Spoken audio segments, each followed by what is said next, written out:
Chapter 947. Jojo, did you come down to compete? Duan Yu coughed lightly as he held back his laughter. Nope. Why would I compete? It hasn't even started yet. Arbor rolled her eyes at him. She wasn't a fool to be a neurotic bird that stuck her head out. Even if she wanted to compete, she had to look at the situation and compete a few rounds later. Everyone on the second floor, Sixth Zheng was actually fine. Duan Yu still had a sense of propriety in his attacks. Although his concealed weapons looked ferocious, they were actually mostly for show. However, the instant he drew his sword, he indeed wanted to leave something behind on little Sixth Zheng's body. Oh, because he didn't find little Sixth Zheng pleasing to the eye. Cough, cough, cough. Smoke filled the arena on the first floor.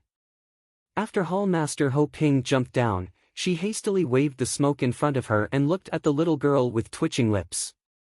The rules of today's 8 great patrician families gathering are, you can choose any opponent and compete at will. No matter how many rounds you compete, the 6 people standing on this stage in the end will be the victors. And obtain the entrance ticket to the Mystic Beast Forest Secret Realm. Oh. Arbor nodded and was about to jump down to the second floor with her small paws behind her back. Then I'll come down later. Duan Yu and Sixth Zheng silently turned their heads and secretly glanced at a certain person speechlessly. Hall Master Ho Ping's lips twitched as she grabbed her sleeve. Arbor glanced at her. What? Let go. Cough, Crown Princess. You were originally a contestant representing the Chow family. After coming down, you naturally can't go up again. Everyone on the second floor couldn't help twitching their lips when they heard this. Arbor also looked at Hall Master Ho in bewilderment. What kind of weird rule is this? You didn't say anything earlier. This Ho didn't have a chance to say it. The 2 young sirs already started fighting just now. Arbor immediately waved her hand. What other rules are there? Say them all at once. There aren't any other rules. It's just that. The principle is that if no one continues to challenge the Crown Princess within an hour, then the Crown Princess will obtain a spot. When the little guy heard this, he immediately became unhappy. He tilted his little head and glared at Ho Ping. If that's the case, then I'm just a target. Finally, someone couldn't hold it in anymore and burst out laughing. Qiao Zhongbang, second Uncle Qiao, and their family had all come to watch the competition. When they heard this, they couldn't help but look at each other, not knowing whether to laugh or cry. Ha ha ha. At this moment, someone from the Duan clan laughed heartily. A person flew down, carrying a large saber. He snorted and said, Miss Qiao. I am Duan Yu Bing. Then I won't hold back. Let this Duan experience Miss Qiao's skills first. The old man wanted to grab his grandson, but his hand froze in the air. That bastard jumped faster than a rabbit, and in an instant, he was in front of the Crown Princess. The bird that sticks out gets shot. Can't you be more stable? Why did he have to rush over there? Looking for a beating. With this little girl's skills, the old man only needed to take a glance to know that his stupid grandson definitely wasn't her match. Duan Yu couldn't help but be amused when he saw this. He tugged at Arbor's sleeve and winked at him. Arbor shuddered and quickly pulled his sleeve back from Duan Yu's hand. He then nodded and said, Don't worry, I didn't forget what I promised you. I'll give him a good thrashing. Duan Yu was overjoyed. He grabbed Sixth Zheng, who was beside him, and the 2 of them flew up to the second floor. Chapter 948. After leaving the stage to the fearless Duan Yu Bing and Miss Qiao, Duan Yu swiftly hopped to Prince Mo's side and elbowed him. He asked with a sly chuckle, feeling stifled. Stifled my ass. Mo Lian irritably glared at him. Duan Yu propped up his chin and leaned against the railing next to Mo Lian. He turned to look at him and asked, Why don't you tell me? Why is it that every time my Jojo sees little Sixth Zheng, her eyes seem to light up? Mo Lian was also a bit annoyed at the mention of this. How would I know? There are actually things in this world that you don't know. Duan Yu swept his sleeves and simply sat down next to Mo Lien. TSK, it can't be some past life or present life, right? After saying that, this frivolous young Master Duan started chuckling to himself. Mo Lien abruptly turned his head to gaze at Duan Yu with a profound gaze. What did you say? Duan Yu looked back at him in a daze. The instant their gazes met, it was as if a certain realization flashed through their minds. Meanwhile, on the arena on the first floor, Duan Yubing had already put down the large saber slung over his shoulder and was laughing heartily at the little girl who didn't even reach his chest. He swung his robe suavely and stretched out his hand, posturing, "Come. I'll give you a handicap of 3 moves." Duan Yu's lips twitched when he heard this posturing after retracting his gaze from Mo Lien's face. On the side, elderly Master Duan almost jumped up from his stool. If his eldest grandson was in front of him right now, he would definitely slap him on the head. This fool! Did he get his head clipped by the door when he left this morning? Compared to young Master Duan Yobing's smug expression, Miss Chiao was much calmer. She merely replied with an "oh" upon hearing this. When eldest Qin saw this, he couldn't help but cover his face with his hand, and then he turned to look at young Master Omega Kotoku, who was staring fixedly at Arbor, and smiled mockingly. "Second brother, I saw Miss Ran from Jade Hue Parlor just now. Did you find her?" Omega Kotoku shook his head coldly. "No. What happened to you? You look like you haven't had enough rest." Omega Kotoku hesitated for a moment before nodding. "I've been awakened by nightmares for the past few days." He always felt like he had forgotten something. The scenes in his dreams were always covered with a layer of gray fog. He couldn't see clearly even if he wanted to, which made him very worried. "Oh." Eldest young Sir Qin chuckled. "I have a physician with good massage skills. You might be able to sleep better if he gives you a few massages at night." Omega Kotoku didn't decline. He just nodded and thanked him. "Come, let's do it." Duan Yubing revealed a honeyed smile and lifted his chin at Arbor.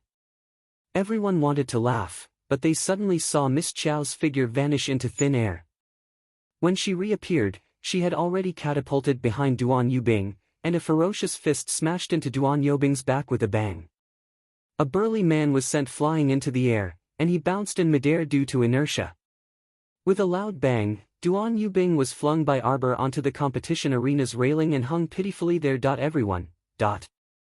There was no one else who could be this savage. They hadn't even seen clearly what was going on, alright? He was already flying. When the moving image turned to static, Duan Yubing was already hanging on the railing half dead. Chapter 949. The first move. The little stoic's small face was cold as she uttered this sentence indifferently. Old Master Duan's eyelid jerked, and he feigned indifference as he asked Duan Yu beside him, "Little fourth, according to your understanding of the little lady, she wouldn't insist that little fifth give her a 3-move handicap, right?" "What handicap?" Didn't he find it a bit funny? He might not be able to defeat the little lady even if he didn't give her a handicap, yet he still had to give her a 3-move handicap? The old master couldn't bear to look at his foolish grandson. Of course. Otherwise, why would Jojo be counting off? Upon closer inspection, Duan Yu was rejoicing in her misfortune, and he even put on an act of consoling her. He said to the old master, "Grandfather, don't worry. When we carry little fifth back later, he'll at most gain 2 rounds of weight." Old Master Duan glanced at him speechlessly. Didn't his words hurt his heart? Gain 2 rounds of weight? How badly would he be beaten? On the other side, Duan Yubing finally climbed down from the railing with great difficulty. Leaning on his weapon, a large saber that was 3 feet long, he staggered to stand in front of Chao Mu with great difficulty, an inhumane constipated expression on his face. Arbor's figure flashed, and he swiftly swept toward Duan Yubing. His figure was like a graceful line, so fast that it dazzled the eyes. Duan Yubing's hair instantly stood on end, and his entire body tensed up in a battle-ready stance. he swung his broadsword at Arbor. The little stoic was instantly enraged. You said you'd give me a 3-move handicap. Duan Yubing was stupefied, but the broadsword in his hand reacted faster than him, and the broadsword's glint was already in front of Arbor. However, a burst of mystic energy with an imposing aura broke through the broadsword's glint in a split second, as if it had practically sliced the broadsword's glint into two. The burst of energy shot back from both sides of Duan Yobing's body and smashed into the martial arts center's wall with a loud bang. Mottled stone powder rustled down inch by inch. The onlookers on the second floor were dead silent. You liar! You actually dared to lie to me. Didn't you say you'd give me a 3-move handicap? Why didn't you? Amidst the silence, the little fellow let out an angry roar. It really did look like it was burning with anger. Old Master Duan rubbed his forehead helplessly and turned to look at his grandson, who was smiling. On the second floor, some guy couldn't hold back his laughter, which led to a series of muffled laughter. Duan Yobing's heart was about to collapse. He opened his mouth, and his voice seemed to be squeezed out from between his teeth. I won't let you go. I won't let you use the last 2 moves. Shameless. Big swindler. The little stoic was furious, and she beckoned with her hand, summoning the feral from her conscious. Furious Dragon Slash.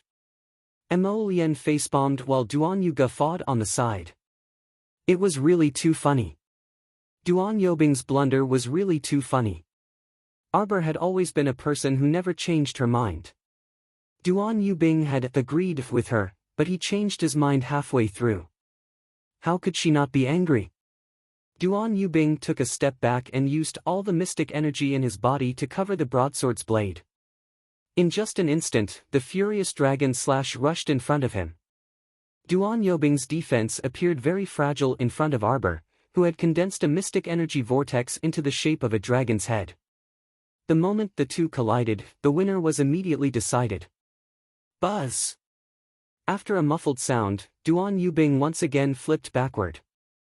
Following the momentum, he somersaulted twice in a row before finally hanging onto the railing again. Chapter 950. The room was silent. At this moment, everyone on the second floor didn't know what to say. If it was said that Duan Yubing had underestimated his opponent the first time, allowing Arbor to seize the initiative and finish him off with a punch, it could still be said to be a coincidence. But now, in a direct confrontation, Duan Yubing actually couldn't even take a single move from the crown princess. The 8 great patrician families understood each other very well, and the other families' patriarchs and elders were also fairly clear about the stage of Duan Yobing's strength. A level 9 mystic cultivator at his age could be considered a genius. But this genius actually couldn't even take a single move from the crown princess. It was obvious how terrifying the crown princess's true strength was. In reality, after using the aura-concealing talisman, Arbor was no more than a minor level 7 mystic cultivator in everyone's eyes. The people from the Mu family, Wu family, Fan family, Hong family, and even the Dou family all widened their eyes in disbelief. Among them, only second Dou wasn't the least bit surprised by the crown princess's strength. He took a deep look at Arbor, who was standing on the practice field on the first floor, and a strange glint flitted across his eyes, which was then swiftly restrained.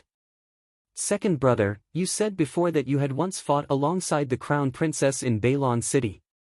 Do you think she has already displayed her full strength?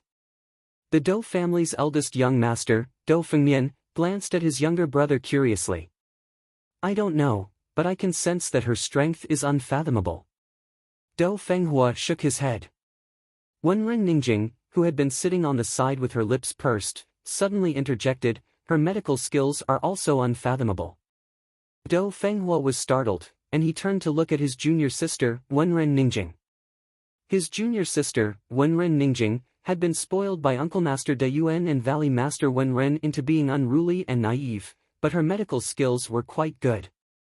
Today, he actually heard his junior sister praise the crown princess from her own mouth. Dou Fenghua found it a bit strange, so he took another look at Wenren Ningjing. Wenren Ningjing slightly lowered her head in embarrassment. Senior martial brother. Senior brother, I don't want to praise her, but the truth is indeed so. The medicine she makes is even better than my master's. The effect is excellent.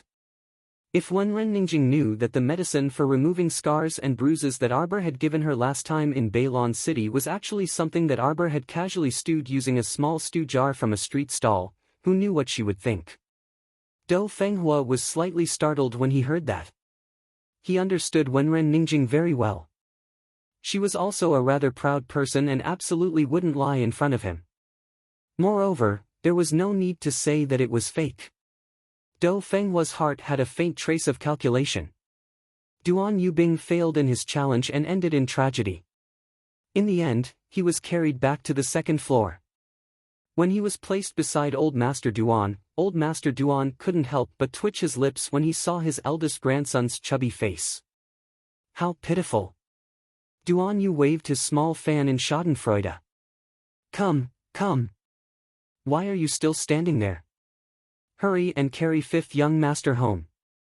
Send him to his own court and let him recuperate well. Two people came out from the Duan family and hurriedly carried the miserable Duan Yubing away. Before they left, Duan Yubing was still unconscious. They didn't know if he was really knocked unconscious by Jojo or if he was pretending to be unconscious because he was too embarrassed to open his eyes. After all, he was slapped every time, so it really was a bit embarrassing. The field was momentarily silent. Arbor stood all alone on the practice field on the first floor. For a while, no one else jumped down. Chapter 951. Cough! At this time, Ho Ping could only walk to Arbor's side and say to everyone, if no one continues to challenge the Crown Princess within an hour, then the Crown Princess will obtain the first quota. The other patrician families on the second floor all looked at each other in dismay. I'll go. Suddenly, a raised female voice reverberated in the venue. Mu Boming was greatly enraged, and he had just turned around to roar, Chanshan, when his daughter twisted her waist and did a somersault in the air before landing next to Arbor with a whoosh. The patriarch of the Qin estate, Qin Guelu, remarked with a smile, family head Mu, your daughter is truly a newborn calf that isn't afraid of a tiger.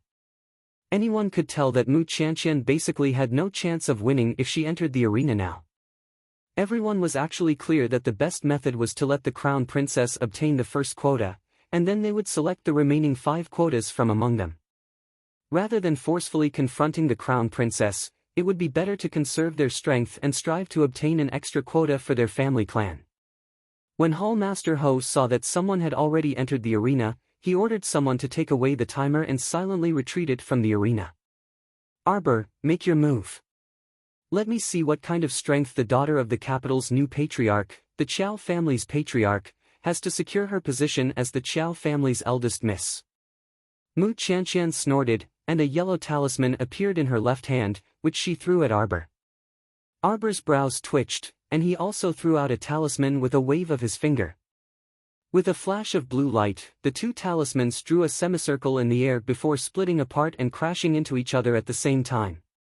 The yellow talisman was instantly devoured by the blue talisman's talisman energy, and it shot toward Mu Chanshan.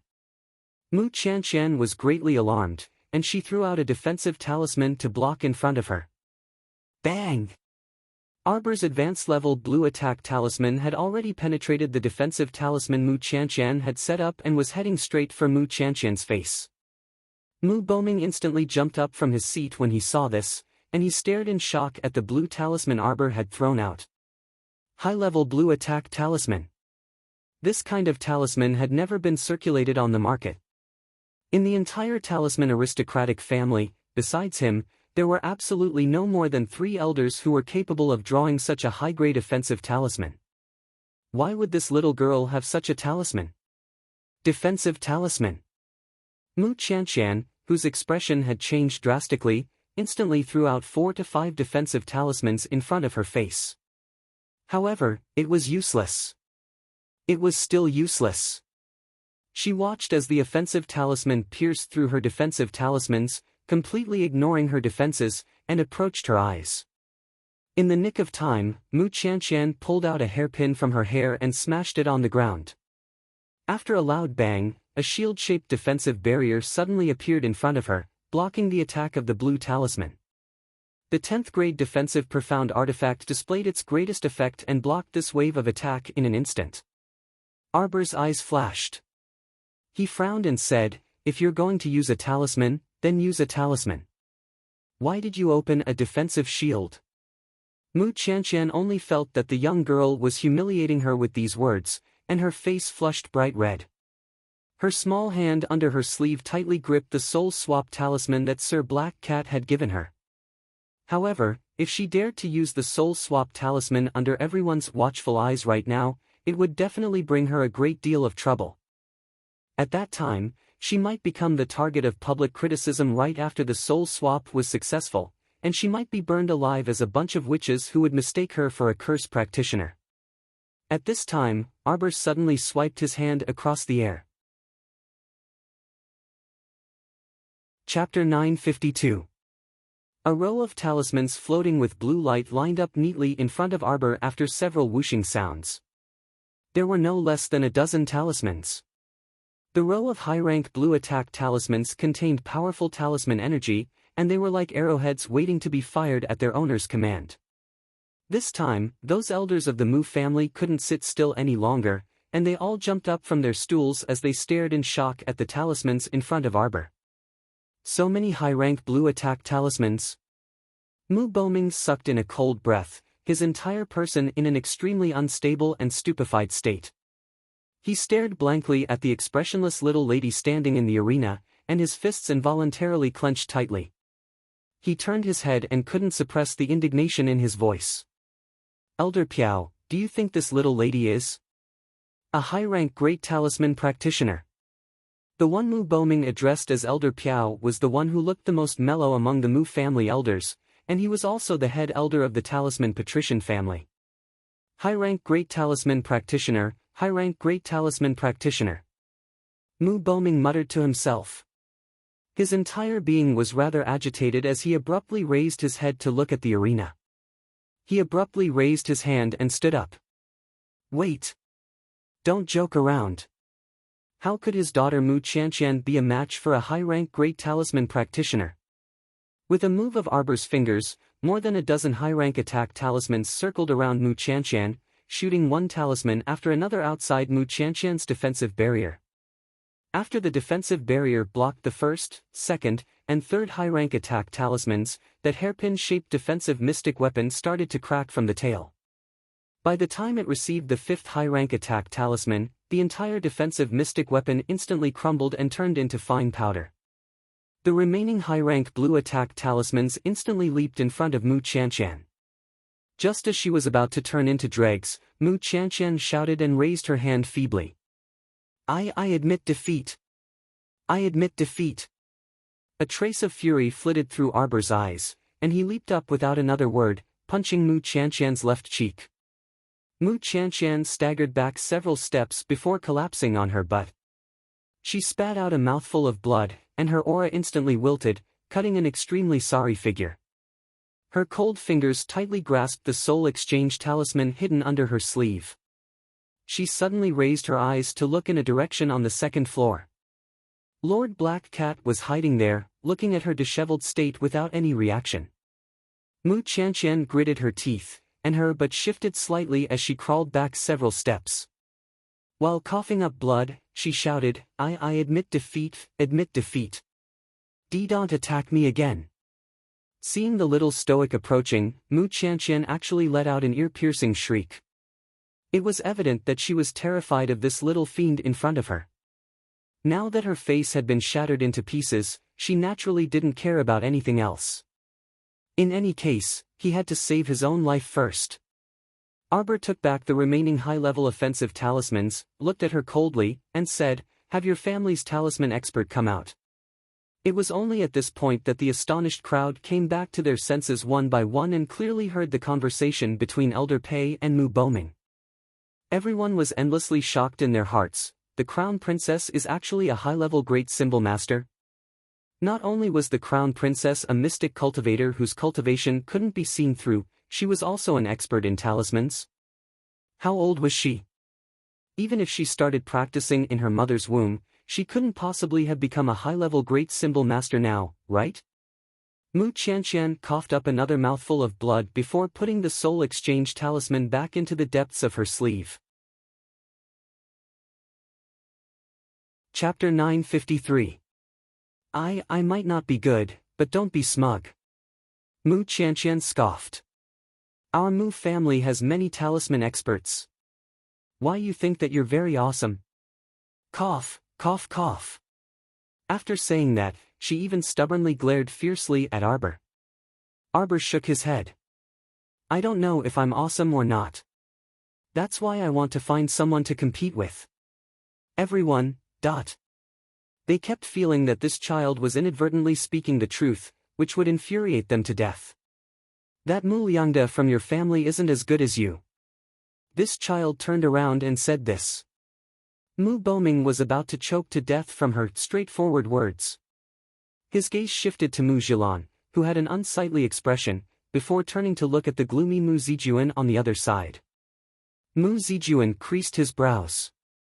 Zijuan, don't go. Mu Boming couldn't help but shout when he saw this child's movements. Don't joke around. None of the Mu family's juniors were a match for an advanced-level great talisman practitioner. Since that was the case, why go up and invite humiliation? He might as well just let her get a spot and enter the arena. Mu Boming's plan was good, but the problem was that Mu Zijuan didn't listen to him at all. When he heard the elder's gasps and came back to his senses, he saw that Mu Zijuan had already leaped down and entered the center of the arena. Damn it! Mu Boming hatefully pounded his fists, a furious glint bursting out of his eyes. This brat had never listened to his words, and he had lost a spot for him for nothing. If he rashly went up, he would only seek defeat. Apart from this, there was simply no chance of victory. The elders also said angrily, why is Zijuan so disobedient? If he continues like this, he will undoubtedly suffer a crushing defeat. I originally wanted to let him and Zhilan fight for the Mu family's honor together. It would be best if they could obtain 2 spots. Mu Zijuan stood in the center of the arena with his hands behind his back, his gaze coldly hostile toward Arbor. Use your talisman. Let me, Mu Zijuan, experience just how superb your talisman arts are. Okay. Arbor went straight to the point without another word. He raised his finger, and a fire talisman with a blue glow instantly landed in front of him. Go! With a wave of her finger, the entire talisman split open. With the force of a thunderbolt and a powerful talisman energy, it instantly flew in front of Mu Zijuan. With a boom, the flames surged. Mu Zijuan felt as if his entire body had fallen into a sea of fire. His surroundings were filled with bright red flames, piercing his eyes to the point of discomfort.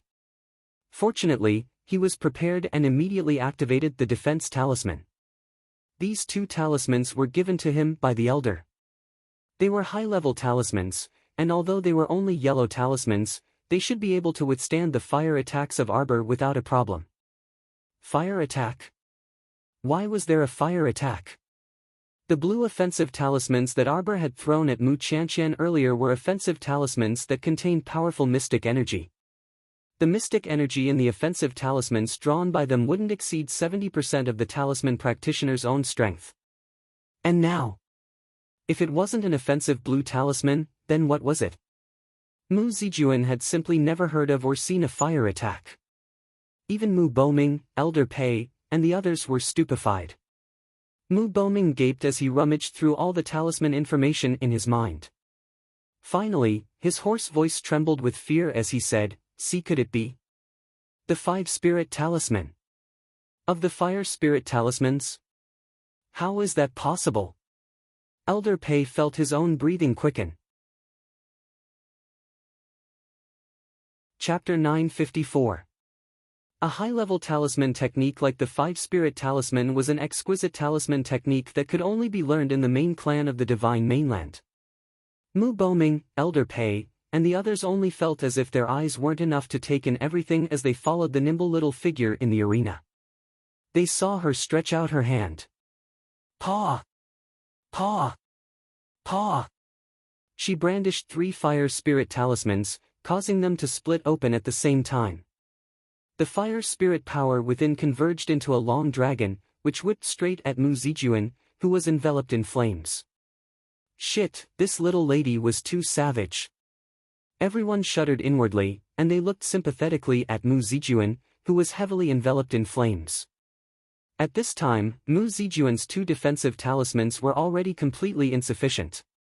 He could only do his best to dash left and right in the flames, attempting to break out of this heavy encirclement. At this time, he suddenly heard the sound of wind breaking through the air. A flame spirit whip lashed onto the back of his hand, leaving behind a fiery mark on his hand. Mu Zijuan subconsciously withdrew his hand, and with a furious roar, he threw an immobilization talisman at the little lady. Immobilize. Everyone in the arena held their breaths as they stared blankly at Miss Qiao, who had an immobilization talisman stuck on her body. She was done for this time. Mu Zijuan threw out a legendary immobilization talisman. Before he could finish lamenting, he saw the little lady rip off his immobilization talisman with a swish and casually crumple it into a ball. With a wave of her hand, 4 to 5 immobilization talismans were thrown back. So be it. Everyone couldn't help but twitch their mouths, feeling as if they were looking at an oddball as they looked at the little lady in the arena. What was going on? Wasn't this the #1 talisman patrician family on Seikong planet? How did the talisman patrician family's genius, Mu Zijuan, get caught unprepared by the little lady, and now he was actually immobilized on the spot? Boom! Waves of cheers erupted in the arena, and the majority of the spectators couldn't help but stand up along the railings, their gazes shining as they looked at the expressionless little lady leaning on top of him. Qinghuan. Qinghuan answered and appeared in the large arena, about to shoot Mu Zijuan to death with a mouthful of ice. A black figure suddenly leaped down from the arena and shouted with a chuckle, "Little lady, wait." Seventh Lord. Mu Boming's breathing abruptly stopped, and everyone in the Mu family stood up in awe as they reverently looked at the black-robed man in the arena. His Mu Zijuan's face eyes shone with a strange light. Even rarely seen, who is this person? Mo Lian creased his brows slightly before looking at Duanyu, who was enjoying the show on the side. This person's identity is very mysterious. Yu's master uses, Duanyu whispered, according to our family's patriarch, this person should have come from the upper 3 provinces. He was still sitting here, but this son of a bitch actually revealed his words to others without any hesitation. The Divine Province? Mo Lian was taken aback. He had naturally heard of the Divine Province's Mu clan's reputation. The Mu clan of the Talisman Patrician family here perhaps couldn't even compare to a pinky finger of the Mu clan of the Divine Province. His JoJo's against the Mu clan of the Divine Province. Mo Lian's heart clenched. Chapter 955. You're called. Arbor. When the man uttered the 2 words, Arbor, his expression changed slightly, and a strange light seemed to circulate in his eyes as he stared at her. Arbor nodded. This humble one is Mu Jingrui. The black-clothed man smiled faintly, and with a flick of his finger, a talisman circulating with jade light jumped between the 2 of them. It was a jade talisman, a rare sight. Arbor gazed at that talisman, her eyes brightening slightly, and her mood instantly improved.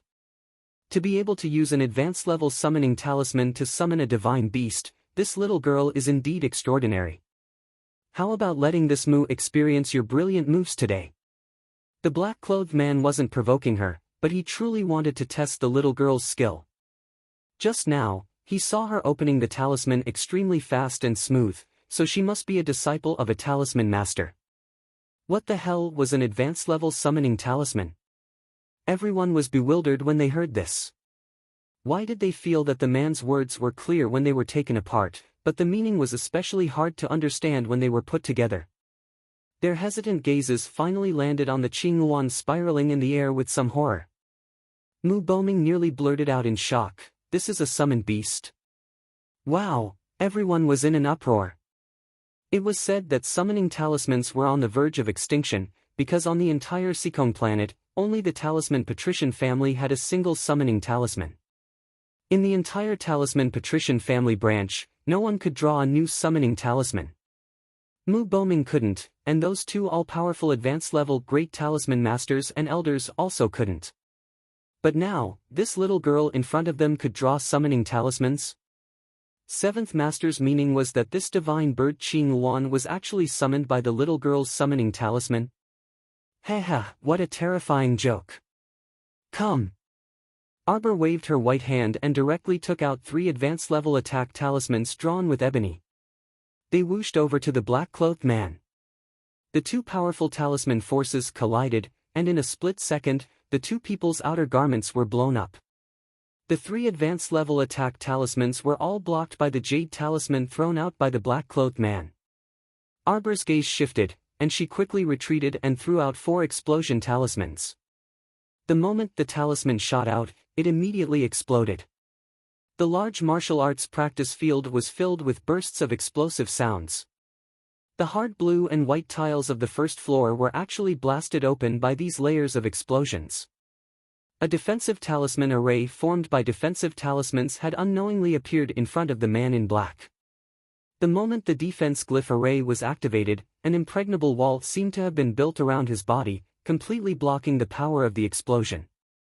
At the same time, the black-clothed man raised his hand, and an offensive jade talisman that resembled a stream of light exploded. The surging profound energy that erupted from the talisman almost instantly rushed over, as if it wanted to tear Arbor apart. Arbor threw out 3 defensive talismans in a row to defend herself. Then, she leaped into the air, and with a flash, the water talisman raised a huge water screen in front of her. The other party's offensive jade talisman was quite impressive. This time, it penetrated the barrier formed by the 3 defensive talismans and exploded upon contact with the water screen that connected heaven and earth. The water mist that filled the sky swirled down, and a startled swan dagger appeared in Arbor's hand. As her figure flashed, the dagger was already swiping at the other party's chest. The speed was astonishing. Many people from the other patrician families practically held their breaths at the same time. They only felt that their eyes couldn't keep up with the two people fighting. Chapter 956. The two started off with a strong exchange of blows, stabbing, chopping, punching, and kicking. Within a short few minutes, they had rapidly exchanged over 100 moves. The more they fought, the more the man's eyes seemed to glow. The startled swan dagger in Arbor's hand was sharp, and with a light slash, she sliced off a strand of the black-clothed man's long hair.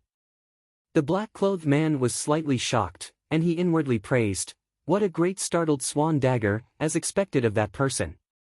The mystic light on the startled swan dagger swelled, and in the next second, he grabbed the sharp blade with one hand. Clang! A soft sound rang out, and everyone let out a cry of alarm. Especially Mu Boming, who was constantly paying attention to Seventh Master. His expression turned very ugly. However, it was as if the dagger had collided with jade and couldn't advance any further. It turned out that this person's hand was covered in a layer of Vajra talismans. "Big brother, you're so awesome." Arbor withdrew the startled swan dagger, her small face flushed with a peculiar expression. "Even if I covered it with a Vajra talisman, it wouldn't be able to do anything to my dagger." If she covered it with a Vajra talisman, she wouldn't dare to clash head-on with the startled swan dagger because she knew better than anyone how sharp the dagger was. She couldn't defeat the startled swan dagger barehanded, which showed how powerful the Vajra talismans that person made were. Moreover, the defensive talisman matrix he released earlier was composed of 24 defensive jade talismans. It could block the combined attacks of many mystic cultivators below the spiritual realm, so its defensive power was quite impressive. With her current talisman crafting level, it was definitely very difficult for her to carve so many defensive jade talismans at once. This big brother was too awesome. On the contrary, Mu Jingrui laughed out loud. "Little fellow, when I was your age, I was only an intermediate entry-level little talisman practitioner. Oh you're already pretty good." Mu Jingrui gave her 100% affirmation and praise. Arbor blinked and asked curiously, "Big brother, what level are you as a talisman practitioner?" "Black level perfection." "As for you, if I'm not wrong, you should be an advanced and proficient talisman practitioner. Little fellow, you're pretty good. The words, big brother, were a bit shocking. Mu Jingrui wanted to laugh on the inside, but he still gave Arbor an accurate answer. Black level. In other words, this person's talisman energy was only a step away from the Earth grade talisman master level. Above the senior talisman master were the ranks of Heaven, Earth, Black, and Yellow. At present, she hadn't even broken through to the Yellow rank. The gap between her and this Mu clan's profound rank Great Talisman Master could be said to be like the difference between heaven and earth. However, she had the Golden Talisman Jade Tome in her possession. She only needed to open the 7th Jade Slip to learn how to draw yellow grade talismans. This was the allure of a peerless inheritance. The people of the world devoted themselves to traveling around the immortal mountains and beautiful rivers in hopes of finding a heavenly abode of immortals and obtaining the inheritance of an expert. As for that person's entry level and mastery level, they were all aimed at the speed of drawing talismans. The mastery level's talisman drawing speed was naturally much faster than the entry levels. Arbor thought, this 7th master of the Mu family probably isn't a member of a talisman patrician family from Seacone Planet's mainland. Thinking this way, the stoic face didn't change in the slightest. She nodded and praised the man. You're also pretty good, big brother. Ahem. Mu Jingrui coughed lightly. Little fellow, may I ask, what is this dagger in your hand? Oh, this was left behind by my teacher. Arbor conveniently stored the startled swan dagger into her conscious. When she looked up, she saw that Mu Jingrui's expression was clearly startled. Chapter 957. Mu Jingrui paused for a moment before asking hesitantly, "He's your teacher?" Arbor glanced at him in confusion before nodding. She planned to drag the little monk to the inheritance mystic realm in 2 days to retrieve something. Since she was going there to accept the inheritance and test, she naturally had to address him as her teacher. Mu Jingrui smiled, his expression very gentle. Speaking of which, your teacher and I are somewhat related. If you don't mind, you can call me 7th uncle. After saying that, he took a deep look at Arbor. Arbor did not think much of it and only felt that this person was not bad. Whatever he called her would be a form of address, so she nodded and said, 7th Uncle Mu. Mu Jingrui smiled gently. Jojo, may I borrow a summoning talisman to learn? Arbor waved her hand, and a summoning talisman made of ebony floated in front of Mu Jingrui. The latter looked a little excited as he reached out to receive it. Jojo, let me study for a night and return it tomorrow. Arbor shook her head. You can have it. I still have a lot here, so I don't need it. Ever since she summoned the little white snake, her summoning talismans had become a pile of scrap wood again. She could not summon anything. She reckoned that she had reached her summoning limit. The current her was no longer the rookie who could summon weak chickens. Mu Jingrui chuckled and accepted it immediately. Alright, then 7th Uncle will go up first. I'll wait for you to win and obtain a spot. Mu Boming knitted his brows slightly when he saw this. He did not expect 7th Master to value this little girl Arbor so much. However, it made sense. The main family would also want to recruit a little girl who could draw summoning talismans. When he thought of how Xiaomu, a mere child, had effortlessly obtained the Divine Province's main family's favor, Mu Boming felt extremely displeased. Mu Jilan. Jilan. Mu Boming immediately interrupted her and pulled her behind him, glaring at her in displeasure. The Mu family only had Mu Jilan who could compete now. At that time, whether or not she could get a place for the Mu family would all depend on her. Mu Jilan creased her brows and resentfully retreated to Mu Boming's side. She looked up at the arena on the first floor. Even 7th Uncle from the main family praised Arbor. She really wanted to go up and try it herself. Why did she know how to draw that summoning talisman? She really wanted to know if Arbor had any powerful legacies. Otherwise, with her strength alone, how could she have inexplicably drawn a summoning talisman? Mu Boming and the several elders of the Mu clan also stole a few surreptitious glances at Xiaomu, feeling like ants were gnawing at their hearts. They were also extremely curious as to why she could draw summoning talismans. Mu Boming even inwardly calculated, if they could learn the method of drawing summoning talismans from this little girl, then wouldn't their branch family on Seekong planet be like a carp leaping over the Dragon Gate? Everyone had different thoughts. In the arena on the first floor, the ground was cracked by the battle just now. At this time, Arbor was standing in the center of the cobweb-like ground, looking up at the people from the other 7 patrician families.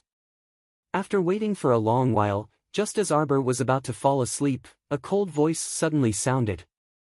A cold voice suddenly slid through the air. "Let me deal with eldest Miss Chow." A cyan figure flashed, and a boy around 18 years old abruptly flipped down from the second floor and landed in front of Arbor. Chapter 958. It's you. The moment Arbor saw this brat, his eyes emitted a substantial killing intent. His furious gaze contained a trace of heavy pressure as it instantly attacked the brat. The brat only spoke half a sentence. "Do family's do kue." Boom! Without another word, Arbor took out his ferrule and charged in his direction. He didn't even give him time to reveal his identity, and directly slapped down with his ferrule. Vast profound energy wrapped in a line of fire, and with a slip, it charged towards the brat named Do Kue. Do Kue was momentarily stunned. He really didn't expect that the moment he stepped onto the arena, his opponent's killing move would be right in front of him. Just how anxious was he to destroy him? Do Kue was also enraged. He opened his mouth and shouted, "Three-headed silver centipede lizard. Come out." Bang! With a huge tremor, a large lizard with 3 malevolent heads and a slippery tail appeared on the arena on the first floor. It was so ugly that he couldn't bear to look at it. A trace of anger flashed through Arbor's eyes. The ferrule in his hand slapped down again, and 2 talismans flew out from his fingers without any explanation. The 2 body-securing talismans flew out, causing Do Kue's heart to be fiercely shocked. Without any explanation, he lay down on the ground, barely dodging the 2 talismans that flew over. The defensive barrier quickly activated, and Do Kue angrily shouted, "Arbor, you actually didn't follow the rules." Arbor didn't say a word. His fingertips moved, and a handful of medicinal powder scattered over. Do Kue was greatly alarmed, and hastily retreated. Thinking again, he was inside the defensive barrier anyway, so why would he need to be afraid of the lowly medicinal powder she threw over? On the other side, Qingluan flapped its wings towards the wriggling 3-headed silver centipede lizard on the ground. Icicles rapidly fell, shooting out hundreds of them at once. The 3-headed silver centipede lizard crawled twice, then suddenly hissed twice. Its tail trembled and swung, and a poisonous fog shot towards Qingluan, who was hovering in the air. "A little reptile dares to be impudent in front of your grandfather." Qingluan coldly cursed, then swooped down. Ice shards fell from its mouth, instantly burying the 3-headed silver centipede lizard. Boom! The 3-headed silver centipede lizard knocked away the ice shards piled on its back and hissed angrily twice. It turned its head and actually abandoned Qingluan in a very human-like manner and went straight to Arbor where Do Kue was fighting. Mo Lian's phoenix eyes instantly turned cold. She gripped the railing with both hands and leaned forward to look at him with a cold gaze. On the side, Duan Yu also jumped up and angrily rebuked, "You beast, you still dare to injure people." Hiss! Scram! When Arbor saw the 3 silver centipede lizards running over, his eyes were filled with intense rage. She recalled the heart-wrenching encounter in her previous life. Her Shaolin clothes were in tatters and her body was bruised all over. She had been abused to the point that there wasn't a single piece of unharmed flesh on her body. He was thrown into the wilderness like a pile of garbage and left to be gnawed by wild dogs. The family that had adopted her and abused her was a branch of the Do family, Do Kue's parents. After her sister was adopted, she had gone to the rich family's house several times to peek at her. She remembered this face, she remembered it. It was him, Do Kue. She had finally met the culprit who caused her sister's death. Arbor sneered, and with a flick of her hand, she sprinkled several types of poisonous powder at that foolish three-headed silver centipede lizard as if it didn't cost anything. Presumably, this three-headed silver centipede lizard had gnawed on her sister quite a bit back then. Go to hell, beast! Chapter 959. No wonder Xiao Lin's body was so tattered. Was that something wild dogs could gnaw on? That was the masterpiece of the Dou clan and the three-headed silver centipede lizard. Afterwards, the corpses were thrown into the wild, and that group of dogs took advantage of them. TSK. How could she let them die in despair and pain? Arbor's eyes shot out a strong hatred, and she suddenly smiled like a spring breeze. 10 explosion talismans flew straight from her fingertips, surrounding the three-headed silver centipede lizard's body. Explode! Bang bang bang! As if fireworks were set off on the scene, the three-headed silver centipede lizard's body was instantly ignited by the raging flames, and its entire back emitted terrifying explosive sounds. Arbor's figure flashed, and like a ferocious little beast, she angrily rushed over. A crow-repeating crossbow already appeared in her hand, and a crow gold arrow shot out with a whoosh. In the next second, it instantly pierced through the three-headed silver centipede lizard's back, causing it to be pushed back a distance by the huge force of inertia, heavily crashing into the wall. Go die! Arbor's eyes flashed fiercely, and 3 crow gold arrows shot out at the same time again. Whoosh whoosh whoosh! After a series of consecutive shots, the three-headed silver centipede lizard was tragically shot into the wall, half hanging there, fresh blood dripping down. The entire arena was silent. Everyone's breathing almost stopped. Pairs of eyes stared in shock at this girl who suddenly exploded with a fierce killing move. The people of the Dou clan were especially shocked. They stared blankly at the little girl on the field, and a thought slowly turned in their minds: Dou Kuei's mystic beast died? Now it's your turn. Slag! Arbor swung her ferrule, and quickly rushed towards Dou Kuei, who had been flipped over by Qing Luan's wing. Because his mystic beast died, Dou Kuei suffered a backlash, and a mouthful of old blood sprayed out from his mouth. His face was full of fear as he opened his mouth to beg for mercy and admit defeat. But in that instant, he opened his mouth and discovered, fuck, there's actually no sound. He had no sound. The poison that Arbor threw at him just now was to make him mute. What kind of joke was this? If he admitted defeat, how could she continue? Today, she was going to show everyone how she could slice human flesh on the spot. A sinister and vicious glint flitted across Xiao Mu's eyes, and a bone-chilling smile surfaced on her lips as she curled them up. Are you ready? Are you ready to be hacked into pieces? Ha ha ha ha ha. A hatchet appeared in her hand. That's right, it was a rusty woodcutting knife. It was the knife that father used to chop firewood in the village from time to time. It was very old-fashioned and blunt, but unexpectedly, it was very much to her liking. Arbor raised his head and glanced at Xiao Zhongbang and the others. At this moment, Jolin was standing beside Xiao Zhongbang. His little face was pink and tender as he looked curiously at the competition below. You see, now that I've killed your mortal enemy, he won't be able to harm you in the future. My dear sister, in this life, you will live peacefully and happily. You will no longer suffer any pain or torment. So, please stop. Miss Chiao. Crown Princess. Eldest young Master Dou reached out and touched the railing as he shouted with a face full of shock. From the looks of it, the Crown Princess was going to kill Dou Kuei. Arbor's right hand, covered with the Vajra talisman, had already fiercely grabbed Dou Kuei. Her 5 fingers dug deep into Dou Kuei's chest. That gesture was as if she was gouging out his heart. It was abnormally ruthless and frightening. Chapter 960. Second Dou also stood up.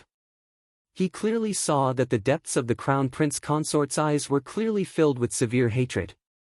But hatred?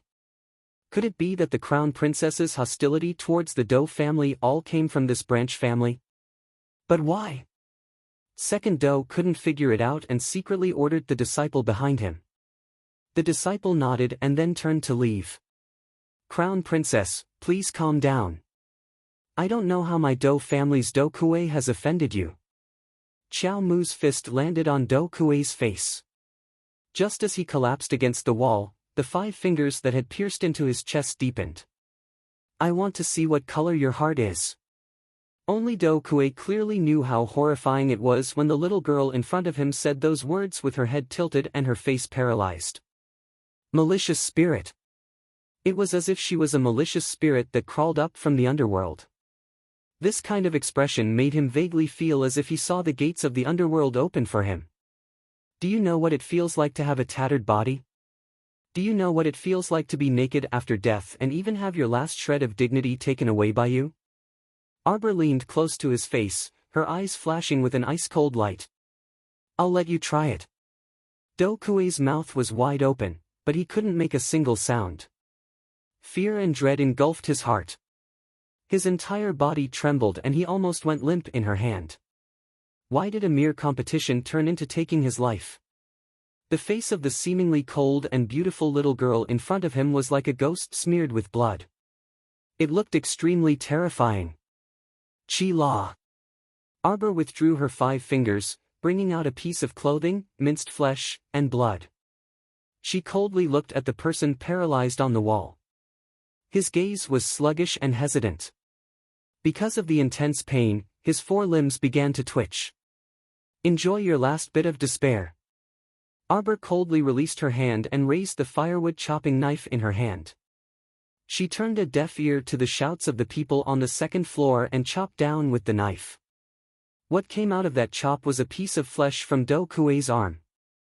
Then, without waiting for the surrounding people to cry out in alarm and react, dozens of hundreds of sabers were slashed out at an extremely fast speed. Although it looked chaotic and disorderly, in reality, only a small piece of Do Kuei's flesh was sliced off every time. It was truly a punishment of 1,000 cuts. Ah! The Do family members belatedly screamed. Eldest young Master Do's forehead was covered in cold sweat as he landed on the field with a whoosh. Do Kuei has admitted defeat, Crown Princess. He didn't admit defeat. Arbor glanced sideways at eldest young Master Do and said coldly, "Are you trying to break the rules of the competition?" Eldest young Master Do looked into Arbor's cold and emotionless eyes, not knowing what to say for a moment. The people from the other clans all swallowed their saliva. You won. Crown Princess. Yes. You defeated the Crown Princess. You got a spot. That's right. Come up quickly. I'm about to pee my pants, okay? Who would dare to compete with such a ferocious person? Hurry up and worship her like a bodhisattva and give her a spot. He didn't admit defeat. Arbor said coldly, not a single ripple of emotion in her eyes. Even some people who weren't familiar with her started to feel that. Did the great Crown Princess forget to take her medicine today? With a whoosh, Emolien quickly flashed to her side. A warm hand caressed the back of her hand as she softly called out, "Jojo." Chapter 961. Jojo. Jojo. He tugged her small hand over and gently pulled her into his embrace, his other hand stroking her small head back and forth to soothe her. He could sense that the little fellow's body was extremely taut right now, and her entire being was in an abnormally stiff and icy state. She was trembling. What was his little fellow afraid of? This kind of little person truly made one's heart ache too much, and it made his heart ache endlessly. If it was possible, he was willing to hold the sun, moon, and universe in his hands in exchange for her simple smile. Jojo, oh Jojo, what exactly are you hiding in your heart? Why are you unwilling to confide in me? Let's not compete anymore, let's go home. Emolien picked her up and whispered next to her ear, "Darling, don't be scared. You have me if anything happens." After saying this, she abruptly glanced to the side, and a ruthless gaze landed on the nearby Do Kuei. At this moment, Do Kuei was in a rather wretched state. His forelimbs were already exposing eerily white bones, and blood was still gushing out from his chest. From the looks of it, even if they carried him back to save him, he could only be reduced to a complete cripple. Very soon, the Crown Prince received a qualification tablet from Hall Master Ho and left the arena with Arbor in his arms. Duan Yu and the Chow family group naturally weren't in the mood to continue watching, so they quickly ran out after them. Eldest Qin propped his chin up with one hand and tilted his head to look pensively at Omega Kotoku.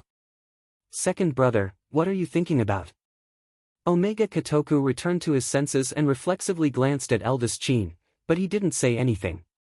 He just inexplicably felt a trace of oppression in his heart. A very strange emotion lingered around his chest, as if it couldn't be brushed away, but it was also very hazy in his memory. Sir Black Cat, who had been secretly observing from a dark corner, mixed into the crowd at this time and elbowed the pale-faced Mu Chanshan. Mu Chanshan seemed to have been frightened by Arbor's ruthlessness, and she shuddered when Sir Black Cat touched her. It was as if she had been touched by something filthy, and she almost jumped up. Lord Black Cat lowered its head and wore a thick hood. Because he was shorter than the average person by at least half, as long as he did not deliberately touch the waist or legs of others, he would not attract anyone's attention. Mu Chanshan turned around and nodded at him in understanding. She then bent her back and shrunk out from the back of the crowd, following Sir Black Cat as they quietly walked downstairs. If we don't make a move now, when will we? Lord Black Cat's mouth, which was hidden under its black hood, flashed a cold smile. It lowered its voice and said, "The young lady is in low spirits now and is defenseless. You idiot, you don't dare to make a move with such a good opportunity? If you miss today, it will be even more difficult in the future. Will I succeed?" When Mu Chanshan recalled Arbor's ruthless methods from before, her body involuntarily shuddered again. Yes. Lord Black Cat licked its lips, a strange glint in its eyes. An emotion called greed bloomed in the depths of his eyes. Mu Chanshan tightly grasped the soul swap curse under her sleeve and nodded fiercely. She steeled her heart and said, "Okay. I'll go now." After saying this, she clenched her fists tightly and turned around to dash madly toward the entrance of the martial arts center. When she exited, she saw His Highness the Crown Prince carrying that little bitch to the carriage. When Mu Chanshan saw that Arbor's expression was a bit dazed, she immediately narrowed her cold eyes. "Arbor, your good days have come to an end." Chapter 962. Quite a few people had gathered around where the carriage was parked, watching curiously. There were also several beggars sitting in the corner, filthy and in rags. They leaned against the wall and occasionally stretched out their hands to beg the people who walked past them. Mo Lien ignored these people and placed Arbor on the carriage. She then turned around and whispered something to Duan Yu, who had run over. Xiao Zhongbang and his wife also quickly followed over, anxious to check on their daughter's condition. Anyone with a discerning eye could see that there was something wrong with their daughter's mood just now.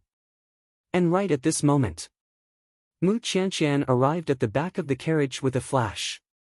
Her brows twitched fiercely as she softly recited the spell terms that Sir Black Cat had taught her. The soul swap curse under her sleeve abruptly exploded into a faint black mist that swiftly shot toward Arbor's location. Black Cat simply sat in a row with those beggars, openly and in high spirits as he watched a good show. What if the soul swap curse could succeed in one strike, ha ha ha. He would secretly take away the eldest Miss Xiao after the soul swap and interrogate her about the talisman art inheritance at that time.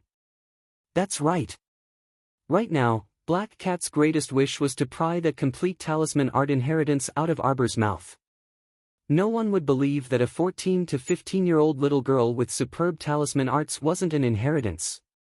Black Cat's gloomy eyes flickered as he looked at the carriage. Suddenly, a beggar beside him kicked him heavily. "What are you doing, snatching territory? Do you know first come, first served? This is my territory." The beggar who spoke was in his 50s or 60s. His oily hair was matted into knots that draped over his face and shoulders, covering the red and swollen frostbites on his old face. Frostbites covered his arms and exposed big toes. It could be seen that his daily begging in the wilderness was a miserable and ignoble existence that didn't even know where his next meal would come from. Yet he still dared to throw a tantrum like this. Black Cat had a belly full of anger but nowhere to vent it. If it weren't for the fact that he didn't want to attract attention, he would have strangled this repulsive stinky beggar to death long ago. Shrinking its body and wrapping itself under the hood, the black cat sat to the side. It ignored the old beggar and stared at the carriage. He was very nervous. He had to control the location of Miss Chow's soul immediately after the soul swap. He definitely couldn't let her run away. In the blink of an eye, the soul swap curse that Mu Qianqian threw out had already transformed into a wisp of black light and abruptly arrived in front of Arbor. Mu Qianqian's heart was beating so fast that it was practically about to leap out of her chest. Arbor's hand, which was being held by his mother, suddenly froze. He sat up straight and stared at Prince Emo, who was standing beside the carriage. A trickle of blood suddenly trickled down from the corner of her mouth. It was so sudden that Xiao Zhongbang and his wife were scared out of their wits. "Jojo?" Wei Ziqin exclaimed. "Sister." Xiao Lin grabbed Arbor's small hand. However, Arbor seemed to have lost all her strength and abruptly fell backward. The back of her head was about to hit a corner of the small coffee table. Emo Lian's gaze contracted, and he swiftly flitted to her side and supported her small head. "Jojo? Sister!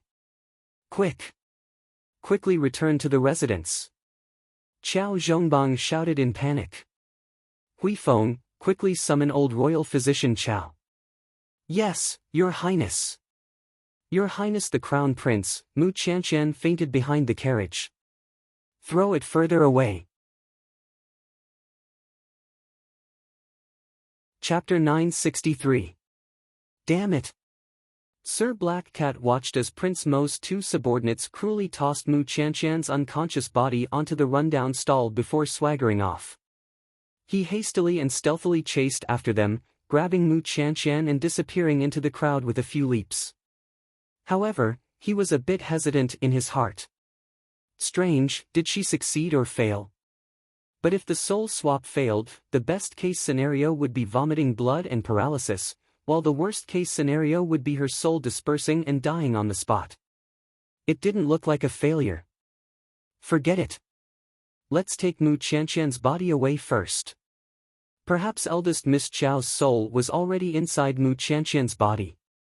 Upon thinking of this, Sir Black Cat couldn't help but burst with joy, as if he could already see himself single-handedly controlling a rare talisman technique inheritance.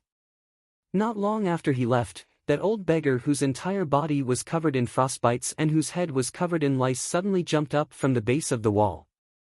He looked at his hands one moment, then at his greasy hair draped over his shoulders the next moment, and he shrieked involuntarily.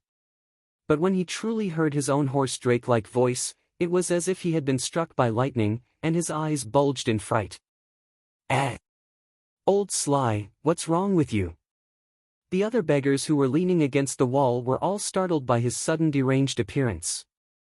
The crowd of spectators who were concentrating on listening to the competition situation frowned one after another as they glanced at the old beggar who was jumping and shrieking in fright. "Ah! Ah! Ah!" That beggar looked at his hands covered in frostbites in fright, and his lips quivered as if he was having a seizure, his entire body shaking uncontrollably. He touched his hands that were covered in frostbites one moment, then reached out to cup that old face the next. His entire body was convulsing crazily from fright, and even his breathing wasn't smooth. The other beggars on the side snickered, "Old Sly, what are you doing? What are you convulsing for? Idiot! It wasn't me, it wasn't me, it wasn't me, it wasn't me. It wasn't me." The old beggar grabbed a slightly younger beggar next to him, and his lips quivered as he shrieked, "Mirror, mirror! Do you have a mirror? Mirror!" The beggar looked at him as if he was crazy. He was so angry that he gave him a kick. "Are you crazy? I am a beggar. Do you think I'm a big girl? Why would I bring a mirror with me?" This kick sent the frail old beggar to the front of a woman. He went up and wanted to hug the woman's leg. The woman was so shocked that she screamed. The husband beside the woman raised his leg and kicked him, causing him to roll back and fall to the ground with a bang. Coincidentally, there was a dog basin by the side with some water in it. He crawled over and took a closer look. He could vaguely make out what it was. Locks of hair stuck to his face as if they had been gnawed by dogs, and his face was old and ugly, covered with frostbite and wrinkles. He was so frightened that he screamed on the spot. "Ah! Ah!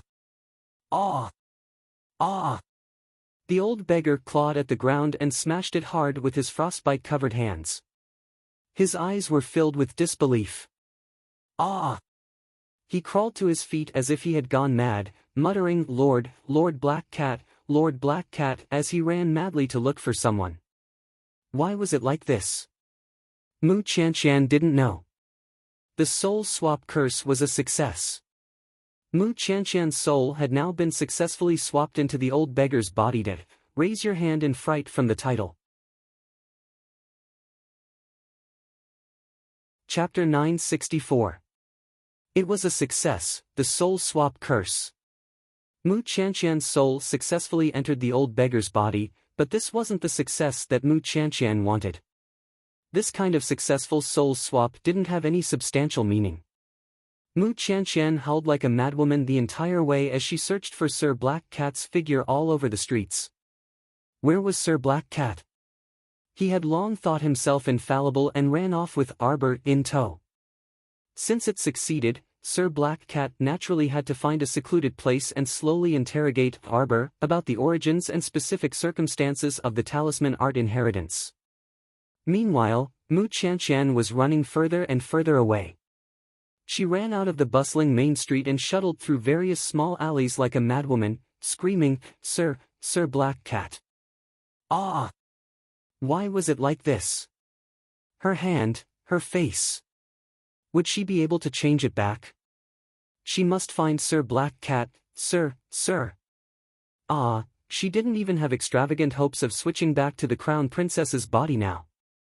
She only wanted to switch back to her original body. She did not want to become a beggar. No. Ah, thump.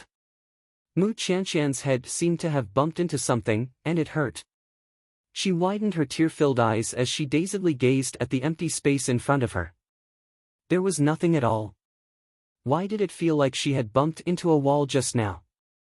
She shuddered her ice-cold and aged body before taking another step forward. Thump. This time, she clearly felt the feeling of being bounced back by a wall-like barrier. Ah! Mu Chanshan shrieked as she abruptly turned around, her eyes widening in horror. Little bastard, you've got guts. You actually dared to touch my disciple nephew's soul. An angry roar came from the void. Mu Chanshan was horrified to only see a faintly discernible projection in red clothes. She couldn't even see the person's features clearly, but the voice was extremely crisp, like a young woman's voice. Ah! Ah! Ah! Mu Chanshan shrieked as she turned around, wanting to escape, but she still crashed into the barrier with a thump. She made a gesture to fling a talisman, but then she abruptly realized that this body wasn't her body. Where did she get talismans from? She didn't have talismans. This old beggar was just an ordinary person. Previously, when she forcefully entered the old beggar's body, she directly crushed the old beggar's original soul. Now, even if she used all her strength, she still wouldn't be able to break through the transparent barrier in front of her. Was she going to die? No. She didn't want to die. She didn't want to die. She was still so young. She was only 18 years old. She still had so many years to live. She couldn't die. Sob. No. Mu Chanshan knelt down in terror and despair, kneeling in front of that red projection with a powerful aura. She repeatedly kowtowed and begged for mercy. Let me go, I beg you to let me go. I won't dare to do it again. I won't dare to do it again. She felt that the person in front of her was very powerful. It was as if he could crush her like an ant with just a stretch of his hand. Her tattered old face was covered with tears and snot, making her look extremely ugly. The projection harumphed coldly and swiftly formed several transparent hand seals. A bizarre energy instantly entered Mu Qianqian's mind. Mu Qianqian only felt as if her soul was being pinched by a giant invisible hand, and her entire body started trembling uncontrollably. Chapter 965. All of a sudden, an indistinct strip-shaped ripple appeared in the still air around them. A segment of transparent playback flashed before the two people continuously, and it passed by extremely quickly. Mu Qianqian gaped in horror as she looked at that transparent image that kept flashing. So scary! So scary! This powerful venerable one in front of her was actually able to extract memory fragments from the depths of her soul. Right now, the playback in front of that mysterious venerable one was precisely the time when she and Sir Black Cat had conspired to use the soul swap curse to harm Arbor. Mu Qianqian only thought that venerable one had used a special imprint to forcibly extract her memories. She didn't know that the other party wasn't squeezing her soul to extract her memories at all. The other party had the power of time and could reverse time even if he was facing the air. She was even more unaware of what kind of fate awaited her. Right now, she could only beg the other party bitterly. Mu Qianqian was extremely terrified. She completely couldn't muster up any thoughts of resistance. She sprawled on the ground like a puddle of mud, and her lips couldn't help but tremble as she shouted, "Venerable One, Venerable One. Venerable One, please forgive me, Venerable One. I beg you, please spare my life. I don't dare anymore, I really don't dare anymore. Venerable One, woo woo woo. Too scary. Why was there such a mysterious venerable one behind Arbor who was her Ant Master? As the red projection pressed closer, a powerful oppressive force closed in on her. It was as if it wanted to crush her entire body into brittle bones. This power caused Mu Qianqian to be unable to breathe as she knelt on the ground with her mouth agape. Scoundrel! It wasn't easy for us to stabilize her soul, but it was damaged by your greed. No, I don't know anything. Venerable One, spare my life, Venerable One, spare my life. Just a projection had such a terrifying aura. Then what if the real person was standing in front of her? Mu Qianqian simply didn't dare to continue thinking. Ha! You actually dared to dream of swapping her soul. You don't have any value left. Die, the projection shouted angrily. A giant invisible hand lifted Mu Qianqian up and flung her heavily onto an ice wall that suddenly rose from the ground. Bam! Mu Qianqian felt like her body was about to split open. The most terrifying thing was that when she turned around, she actually saw her own reflection on the ice wall. Such an ugly old face, with a lock of greasy hair hanging on a face full of frostbites. Was that her? Was it her? Ah! Mu Qianqian shouted as she covered her face. However, she didn't know that her voice had long been blocked inside the 5 walls and couldn't pass through at all. Ha, you must be frightened by your own appearance. Do you want to know what your body will look like in 10, 20, 30 years? This is the result of trying to touch my martial nephew's soul remembrance. The cold voice sounded like a machine. Mu Qianqian looked at that ice wall, and to her horror, she discovered that her face was starting to narrow and thin. The wrinkles on her face became denser, her eye sockets sunk in, and the veins on the back of her hands and legs were bulging. It was as if she had aged 10 years in just a few seconds.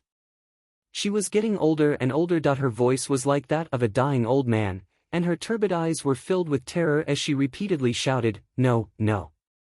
The skin and flesh on her body instantly vanished into nothingness, and her entire body turned into a set of withered bones that fell loosely to the ground. Chapter 966. Tisk, no one can escape the catalysis of the time curse. As the cold voice fell, the illusory projection removed all the barriers in this small alley. The withered bones on the ground had already turned into fine dregs and scattered with the wind. Black Cat. She muttered softly. Just as she was about to move, she seemed to be restrained by something and her figure suddenly stopped. Damned heavenly Tao! You dare to suppress me? An invisible restraint stopped her on the spot for a moment. With a sudden collapse, she quickly broke free of the restraint and the illusory figure spread out into the distance. I'll find that whatever black cat. I'll go back after killing him. Boom! A sudden clap of thunder landed beside the illusory figure. Fuck! I've already endured your attacks on me so many times, but today I can't. Half an incense stick's time. Whoosh whoosh whoosh, several invisible chains swung onto the illusory figure's body, firmly restraining her on the spot. Must you oppose me? The woman's voice revealed a strong murderous intent. Come back quickly. You can't stay there. Your power of time will cause the space-time of this lower star domain to become unstable. A crisp voice screeched in exasperation. They touched my martial niece. I beg you. Come back quickly. She's fine. She'll be fine. Who dares to touch her? Woo woo. Damn it, stop talking nonsense. The illusory figure instantly disappeared into the air. The two beggars who had followed her poked their heads out of this small alley and looked at each other in dismay. Where's old Sly? I clearly saw him come in just now. Why isn't there anyone here? He's crazy. Forget it, don't bother with him. The Marquis of Jiayuan's estate. Mo Lien sat on the edge of the bed, his straight brows deeply knitted as he gazed at the slightly pale person lying on the bed. Old Imperial Physician Chow, how's the situation? The Crown Princess's pulse is stable and her body is in excellent condition. There's nothing wrong with her. Old Imperial Physician Chow also frowned and stood up. He had carefully checked the Crown Princess's pulse just now, and there was nothing wrong with her. However, the Crown Princess did not wake up. You guys can leave first. Mo Lien ordered indifferently. Yes. After everyone had left and closed the door, Mo Lien moved closer to the bed and reached out to hold Arbor's wrist. An endless stream of medicinal power flowed into Arbor's body.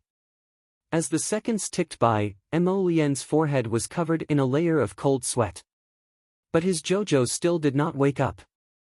Suddenly, as if he had sensed something, he abruptly turned his head, but before he could see clearly who was wrapped up in the black shadow, he had already seen it. A gust of wind from a finger instantly struck him and knocked him unconscious. I almost exposed myself. If the boy hadn't used up too much of his energy, she would have been exposed in front of him. He was a very strong child. The black shadow approached the bed and lifted Arbor with one hand. In an instant, several silver needles appeared and accurately fell on her body. The reason why her soul was so unstable was because of that girl from before. Did Junior Sister take care of that person? A moment later. Arbor's complexion slightly improved.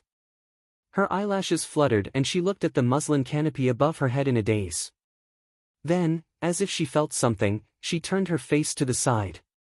The first thing she saw was Mo Lien, who was half lying in front of her bed. Her heart jumped. Mo. Child. A faint voice sounded by her ear. Chapter 967. A familiar voice, an aura that was still familiar even after 1,000 dreams. Arbor's heart shuddered, and she abruptly turned half of her small face to look at that projection. Master? Arbor struggled, but she felt that she couldn't move her limbs at all. Don't move. That projection floated unhurriedly in front of her and sighed lightly. Just now, someone tried to replace your soul. As she spoke, the newcomer struck out a hand seal, and Mu Qianqian's figure appeared in the air. Do you recognize her? Mu Qianqian. It's her. Arbor's heart was shaken, and her eyes widened slightly. I remember now. Just now, when I was in the carriage, I suddenly felt a shockwave attack my conscience. She was still a bit muddle-headed at the time, so she was caught off guard and injured by this shockwave. At that time, it felt like several large hammers were hammering her brain, and she couldn't help but stare blankly before fainting from the pain. Conscious. The newcomer pondered carefully before nodding in understanding. It is indeed so. Because the other party wanted to touch your soul, she was bound to infiltrate your conscious. However, she didn't know that the golden talisman jade tome in your conscious blocked the majority of the attack for you and even repelled her soul. Then where is Mu Qianshan? Her. She went for wool and came home shorn. After her soul was repelled, it landed in an unfamiliar beggar's body. She had only herself to blame. However, how could she allow such a vicious person to continue harming her beloved disciple to live in this world? Beggar. Arbor's head moved, but she still couldn't raise her limbs. So you're saying that Mu Qianshan became a beggar? This really was the biggest joke in the world. Your Ant Master has already chased after her. I'm afraid that she has already become a pile of bones by now, the woman said coldly. Master, I know you are my master. But why don't I remember anything? Her heart was unbearably stifled. Xiao Mu really wanted to hit her own head to make it recall. The person's shadowy palm gently brushed her face, and he chuckled softly. Silly child, when your master and your martial uncle sent you back, we sealed most of your power, including your memories. Due to the passage of time and space, some of your memories will be lost. Don't worry, as you grow, you will remember everything. But why did you seal my power? The little guy blinked his eyes and tilted his little face to look at the shadow. Because you're too strong. If I hadn't sealed you back then, the heavenly Tao would never have allowed you to come back. When you leave, the laws will restrict you. Hee hee. Master, your joke is so funny. Qiuqiu said that she was very strong, and Master was also saying that she was very strong. Why didn't she know that she was so strong? However, Master sensed that there really are quite a lot of little freaks that ignore the laws in your lower star domain. The shadow's finger moved slightly, and a moon-shaped jade pendant suddenly hung around Arbor's neck. Little treasure, your soul has been unstable since many years ago. Master told you last time that you absolutely cannot pull out the Fushi sword in your current situation. You must be obedient, understand? Master, I'm very obedient. Chapter 968. As soon as the jade pendant was hung around the little fellow's neck, she felt a chill attack her, so cold that she couldn't help but shiver. But very quickly, after that layer of chill peeled off, the moon-shaped jade pendant almost merged with her, instantly becoming warm and comfortable. Although the golden talisman jade tome helped you block it and the soul replacement failed, your soul body still suffered a slight shock. So it's normal for you to feel unwell and weak all over. Rest for a day or two and you'll be fine. This is the soul-calming frost jade, the essence that your martial uncle extracted from the heart of the frost jade. It can stabilize your consciousness and help you cultivate and repair your divine sense. Arbor lowered her head to look at the soul-calming frost jade hanging around her neck. Master, can you tell me your name? She kept feeling that her master's and martial uncle's names were at the tip of her tongue, but she couldn't remember them. Master. Whoosh. There seemed to be the sound of iron chains swinging in the air. Arbor slightly widened her eyes. She couldn't see anything, but she could feel that the shadow's arm seemed to be bound by chains. Tiandao, that's enough. Her precious disciple only wanted to know her name. She had to freaking be restricted. That's too much. Was her name so shameful? Come back quickly. If you don't come back soon, the space-time here will collapse. Ah! If Tiandao could transform now, he would probably go crazy. If rolling on the ground begging for mercy was useful, Tiandao would definitely be paralyzed on the ground and refuse to get up. Master! Master! Arbor struggled with her little hands and feet, trying to climb up from the bed. But when she moved, she felt like her head was being hit by a hammer. It was very painful. Don't move. Master is fine, I just have to go back. That person flicked a small green jade bottle into Arbor's arms. This is a core foundation pill, it can help you consolidate and stabilize your cultivation. Master sees that there's a powerful force in your body that hasn't completely merged, you. Tiandao. I haven't finished speaking yet. Indeed, the earth essence in her body had yet to fully integrate. Arbor anxiously called out, Master, Master, can you tell me how we met? That person's faint laughter slightly rippled in the silent air. The first time I saw you, you were only 7 years old.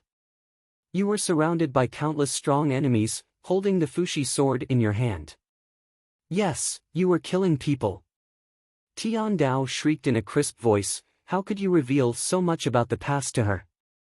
Ah! Come back quickly. Time and space will collapse, ah! A crack appeared in the void. Master, Master. The little fellow called out anxiously. The voice slowly faded away. Xiaobao, take good care of yourself. Your Uncle Master and I will only be able to sense it when there are any unusual movements in your soul. Rest well and don't get hurt again. Master. Arbor struggled to move, and his little hand was suddenly grasped by a warm hand. Jojo. Mo Lien looked at her worriedly.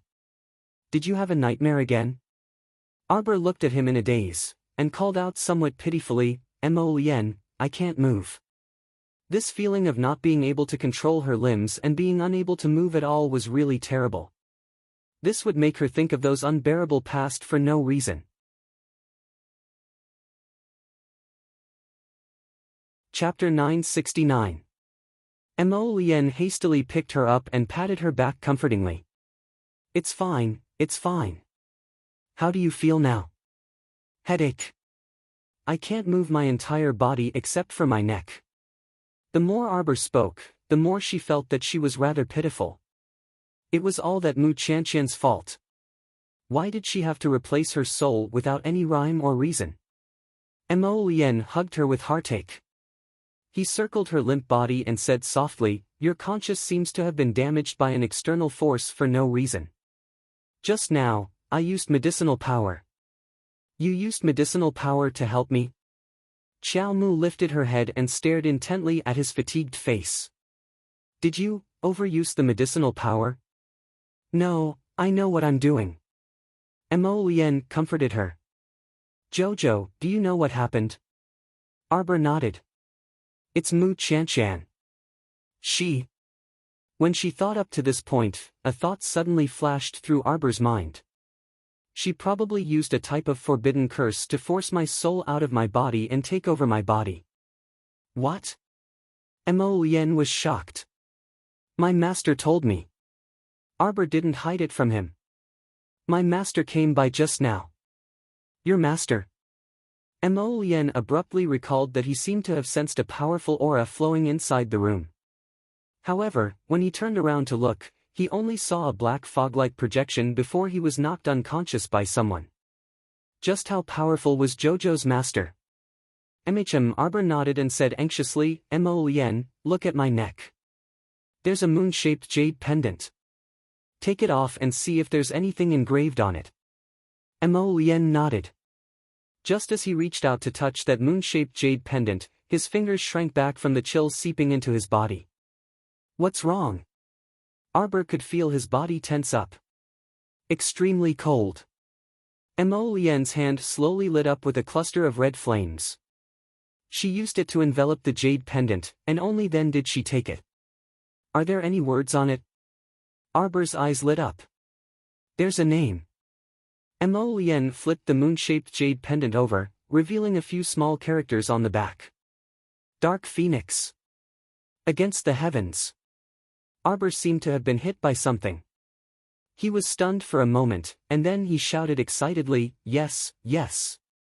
My master is called Dark Phoenix. I remember now. And Martial Uncle Nidian, Martial Uncle Nidian. I remember now. Mo Lien didn't say anything. She just looked at her and reached out to pat her back to help her calm down. However, that was all. When she saw the names, she could recall some of them, but she couldn't remember anything else. However, her master said that as long as she truly matured, she would definitely be able to break the seal, and obtain the missing part of her memories. Mo Lien put that moon-shaped jade pendant back on her neck. This jade is very good. It can help you nourish your conscious. If you wear it to cultivate your spiritual conscious, it might be twice the result with half the effort. Mo Lien. Do you believe in karma? Mo Lien looked at her in a daze. At the same time, he reached out to hug her tightly. His heart also started to fluctuate slightly. I do. As long as it's you who say it, I believe it. He looked at her deeply, then carried her to the bed and tucked her in. Sleep for a while, okay? Xiao Mu responded with a "Hm."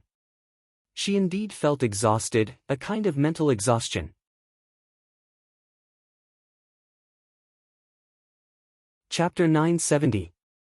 Her master had said that her soul had always been unstable and needed to be nurtured properly. She could not afford to suffer any more damage at this stage. Although she couldn't remember many things now, she already had a strange and accurate speculation in her heart about this. In addition, Qiuqiu had confidently told her that she was reborn because her master and uncle master had used the power of time and space. So in the end, after she died in her previous life, she did not immediately come back to life. Secondly, her soul had probably wandered in a desolate void for a long time. She did not know how long she had wandered in this world. Moreover, she did not know whether that void was hell or not. She could not remember what had happened in there. After that, she must have met her master and uncle master. Until her master and uncle master used the power of time and space to help her come back to life, she had lost all her memories of wandering and how she interacted with her master and uncle master. Actually, after coming back to life, there was no need to delve into the past. But there were some things she really did not want to forget. In addition, after her rebirth, there was one thing she did not dare to think about. It was a knot in her heart that she had always buried deep in her heart. She felt that if she dug out that hazy memory, it would hurt her to death. How did she die in her previous life? She had never thought about it. Arbor only felt her head hurt when she thought about the cause of her death in her previous life. It was as if 10,000 needles were fiercely throbbing in her brain. She was so tired that she could not even lift her eyelids. As she breathed, she smelled a faint calming medicinal fragrance. She did not know when she had fallen into a deep sleep. Seeing her frown, Mo Lien, who did not seem to be asleep with her eyes closed, gave her some medicine. Now that her breathing was slowly stabilizing, he was slightly relieved. Mo Lien sat with her for a while longer. Then, he got up and left Nanju Garden, closing the door behind him. A dark figure appeared beside him. Where is he? This subordinate has temporarily left him in the guest court where no one will go. Your Highness, are you going over now? Aoye whispered. Mo Lien nodded and led Aoye in the direction of the guest court. As soon as she entered the guest garden, Mo Lien quickened her pace and directly pushed open one of the side rooms. There was only a little light in the room. Under the dim light, a man was lying on the cold ground. He looked extremely miserable. His arms and legs revealed part of his white bones. He was lying there gasping for breath. Even his breathing seemed to be very weak. This was the Dou family's Dou Kuei. Your Highness. Stay Up Late placed a document in Mo Lien's hands. The information was very concise and contained only 2 pages of information. Aoye whispered to him, according to the Night Pavilion's investigation, this young Master Dou has some unknown hobbies. He whispered into His Highness the Crown Prince's ear, and Mo Lien cast an extremely icy gaze at Dou Kuei. Mo Lien put down the 2 pieces of information. The only thing she knew was that Dou Kuei's parents used to live in a town near Quoto village and had previously planned to buy Qiaolin. Dou Kuei's family was only a branch of the capital's Dou family. If not for Dou Kuei's talent, it would have been very difficult for his parents, who were ordinary people, to enter the capital's Dou family. Mo Lien narrowed her eyes and turned to Aoye. Wake him up. I have a few questions to ask. Yes. Aoye stepped forward and ruthlessly splashed a basin of salt water on Dou Kuei.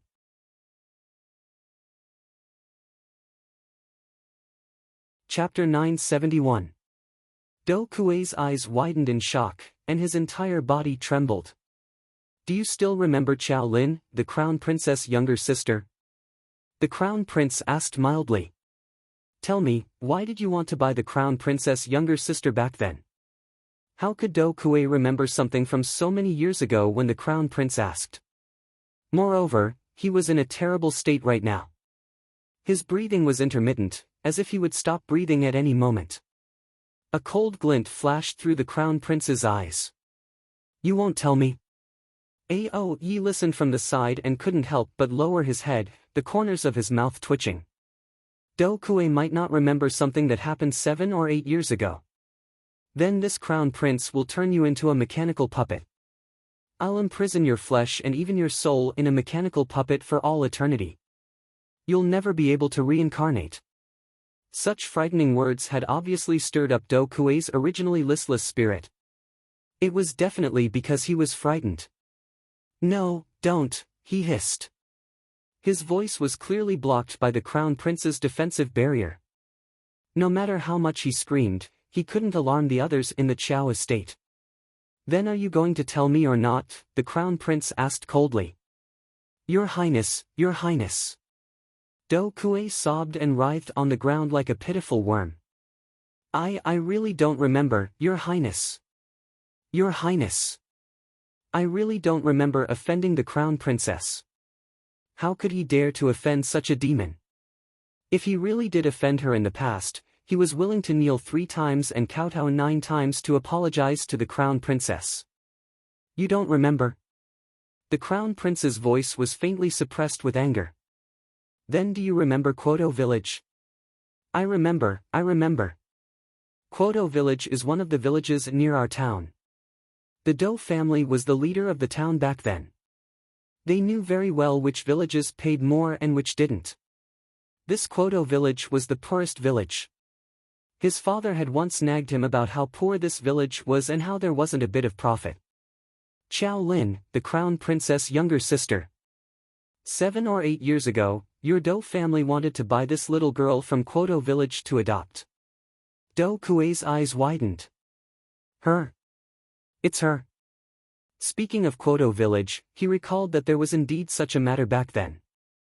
However, that family refused to sell their daughter, so the matter was left unsettled. Why did you buy her? Do Kuei stammered and didn't want to say anything. Suddenly, a purple flame fell on his waist and burned. He rolled on the ground in pain, but he couldn't put out the flame. Still not willing to speak? The Crown Prince asked coldly. Speak, I'll speak. I'll talk. Yes, I'm despicable and shameless. Do Kuei said, trembling. I saw that the little girl was cute, and I had thoughts that I shouldn't have. I wanted to buy her and raise her by my side for a few years. The Crown Prince's eyes darkened. Kill him. Get rid of his parents and family. Yes, Your Highness. No, Your Highness, I've already admitted to everything. If you want me to die, I have nothing to say. But don't blame my family, don't blame my family. Mo Lien tossed him a cold gaze. How could your parents not know about that little hobby of yours? No one in this family was innocent. No. Don't, Your Highness. Your Highness. Chapter 972. Do Kuei turned pale with fright as he watched the man slam the door and leave. He only felt that the flame at his waist seemed to have abruptly given birth to a strange power, and with a whoosh, the flames shot up extremely high. Mo Lien took a deep breath and looked up at the boundless, pitch-black night sky, a pensive look flitting across her eyes. She could tell that Jojo's eyes were brimming with undisguised hatred for this Do Kuei. It was absolute hatred, and she wanted to execute this person by 1,000 cuts. If it was merely the small enmity of Quoto Village's failed business transaction with Chao Lin, how could she bear such intense hatred and resentment with this Do family? Her grudge with Do Kuei was limited to that transaction with Chao Lin. Logically speaking, after the transaction failed, the two families should have no more interactions. In addition, she and little Sixth Zheng had never met before Bailon City, so where did that inexplicable good feeling come from? Could it be that Duan Yu's crow's beak had really hit the nail on the head, and that it was an old grudge from a past life? What exactly happened in Jojo's past life that she completely didn't want to continue guessing? What was up with his Jojo's past life? Didn't that mean that his Jojo had once died? When she thought of this, Mo Lien felt that her breathing had almost stopped. Under the boundless night sky, Missouri Lien's back was ramrod straight, and her deep phoenix eyes were gazing deeply into the distance. She didn't move in the slightest for a long time. Meanwhile, the Dou family had already been turned upside down. The Dou family's steward, who had rushed over to report the news, trembled all over as he knelt in front of the Dou family's family head, Dou Heping. He stammered, after the Dou family's courtyard caught fire, the fire couldn't be extinguished no matter what. After we mobilized people and finally extinguished the fire with great difficulty, we only saw the corpses of Dou Kuei's family. Did you make a clear count? Eldest young Sir Dou asked coldly. Dou Kuei's family had a total of 7 people. Why they've already been burned to ashes? Eldest young Sir Dou glanced icily at Steward Dou. That means we couldn't make a head count at all. Fengmian, what do you want to say? Dou Heping attached great importance to his eldest son and second son. Whenever there was a problem, he liked to listen to his 2 sons' opinion. Father, I want to say that the fire this time came so suddenly and strangely. I'm afraid that someone set the fire. Lead the way. Dou Fenghua stood up and glanced at Steward Dou. Steward Dou quickly led the way for the second young master, leading the 2 young masters and the Dou family's patriarch, Dou Heping, to the Dou Kuei family's courtyard, which was blackened by the fire. The disciples surrounding the courtyard were all chased away by housekeeper Dou's men. In the end, the dozen or so servants went through the courtyard and only found 6 half-human and half-lesbian corpses. Dou Fenghua sighed and said, Father, let's just let this matter pass. We'll hold the funeral tomorrow and just say it was an accident. Fenghua. Dou Fenghua took out a thin piece of paper from her sleeve and handed it to her father and elder brother. You just offended the crown princess this morning, and now you're sending someone to silence me at night. Dou Heping was suddenly furious. What's more, I don't know if what's written on the paper is true or false. Could it be that just because Dou Kuei once tried to taint the crown princess's younger sister, he can treat human lives like grass? Dou Kuei was considered an extremely talented member of the Dou family's younger generation, so Dou Heping couldn't swallow the resentment in his heart. Father, you have to swallow it even if you can't. Dou Fenghua said indifferently. If you want the Dou family to be well, then draw a clear line between you and Dou Kuei's family from now on. After saying this, she swaggered off. Chapter 973. Dou Heping glanced at Dou Fengmian. Fengmian, what do you think? Dou Fengmian nodded. Second brother's analysis is correct. For our Dou clan, we have to swallow this anger for the time being. If my guess is correct, it wasn't the crown princess who did it. No matter how one looked at it, it was definitely that person who had made such a swift, incisive, and unpredictable move. Seeing that his 2 sons had the same attitude, Dou Heping could only sigh helplessly and nod. Right now, the most important thing is Fengqi's preparation for the Mystic Beast Forest secret realm. Dou Heping nodded. That's right. It's a pity that Yao was eliminated.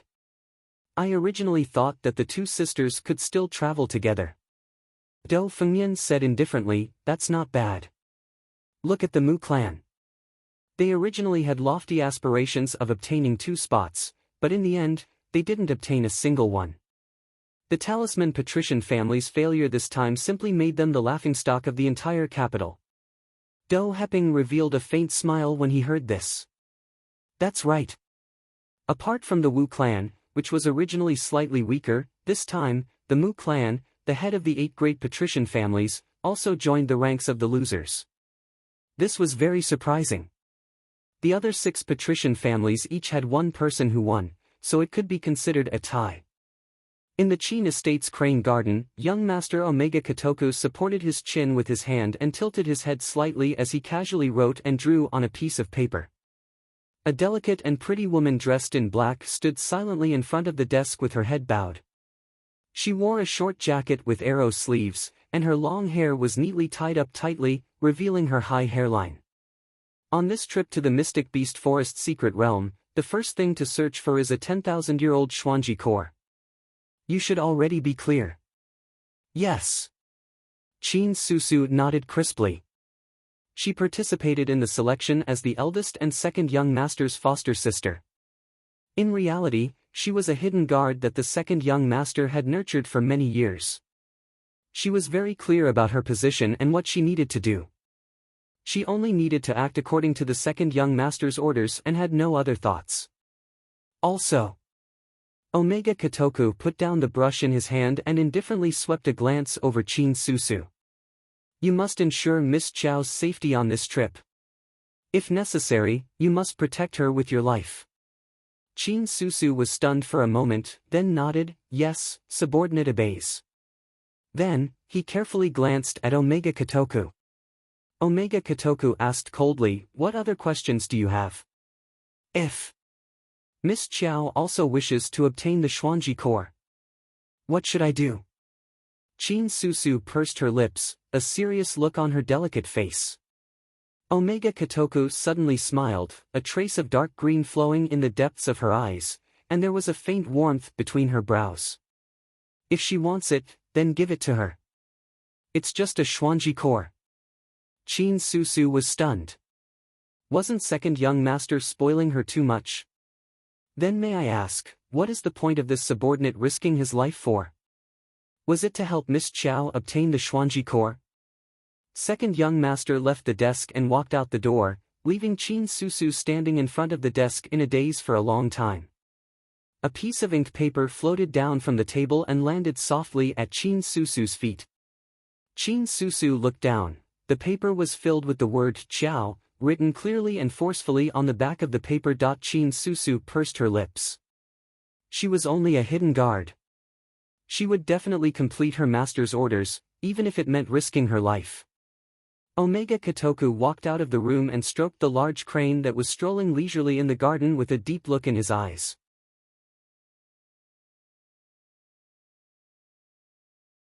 Chapter 974. The patriarch of the Mu family, Mu Boming, was about to explode from anger. They had entered the selection competition full of confidence, but in the end, their Mu family didn't even get a single spot. In addition, Madame Mu had been weeping endlessly next to him, saying that something must have happened to her daughter since she hadn't returned yet. She nagged him to send people to search for her non-stop, which made him extremely vexed for no reason. Master, Madam. A servant hurriedly came to report, Miss has returned. Ah, my Qianshan has returned. Madame Mu promptly jumped up from her chair with joy on her face. Mu Boming glared at Madame Mu in displeasure. You're the only one who's freaking out all day.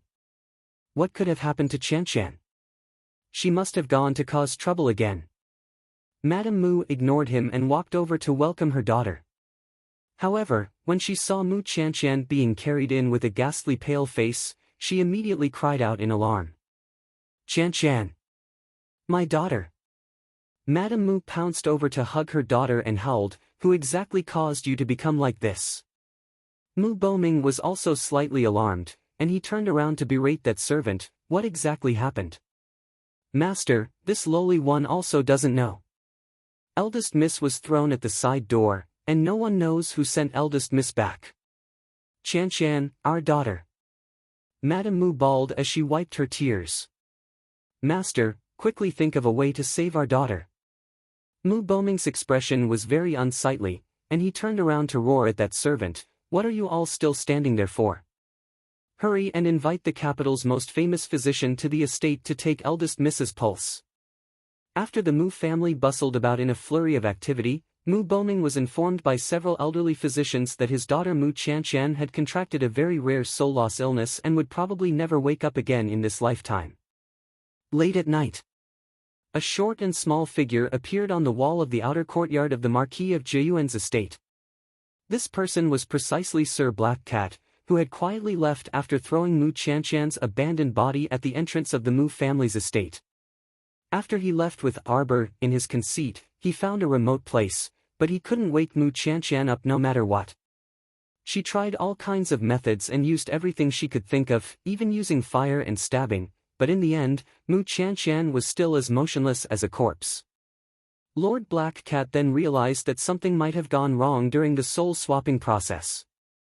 This was what caused Mu Chanshan's body to enter a soulless state, so she could be considered a completely useless trash. Therefore, Black Cat wanted to take advantage of the night to come to the Marquis of Jiyuan's estate to take a look at Miss Chow's situation. Unfortunately, his front foot had just leaped onto the wall when his back foot was almost struck by a sudden burst of profound energy. An ambush? What a good Black Cat! It bent its waist in midair and then landed steadily on the ground covered with small pebbles in the courtyard. When he saw clearly who was in front of him, his pupils could not help but shrink slightly. Pa, pa, pa, Emolien clapped her hands with a faint smile. The corners of her lips curled up slightly as she slowly walked over from under the shade of the tree. Her pair of phoenix eyes appeared especially bright under the illumination of the night stars. I guessed that someone would come, but I didn't expect it to be you. Emolien sneered at him. You are that clown from the Luo family troupe, right? Why do you have to hide your head and show your tail? Black Cat was truly startled by His Highness the Crown Prince acting like this. In his impression, he had only seen His Highness the Crown Prince from afar on the day they entered the palace.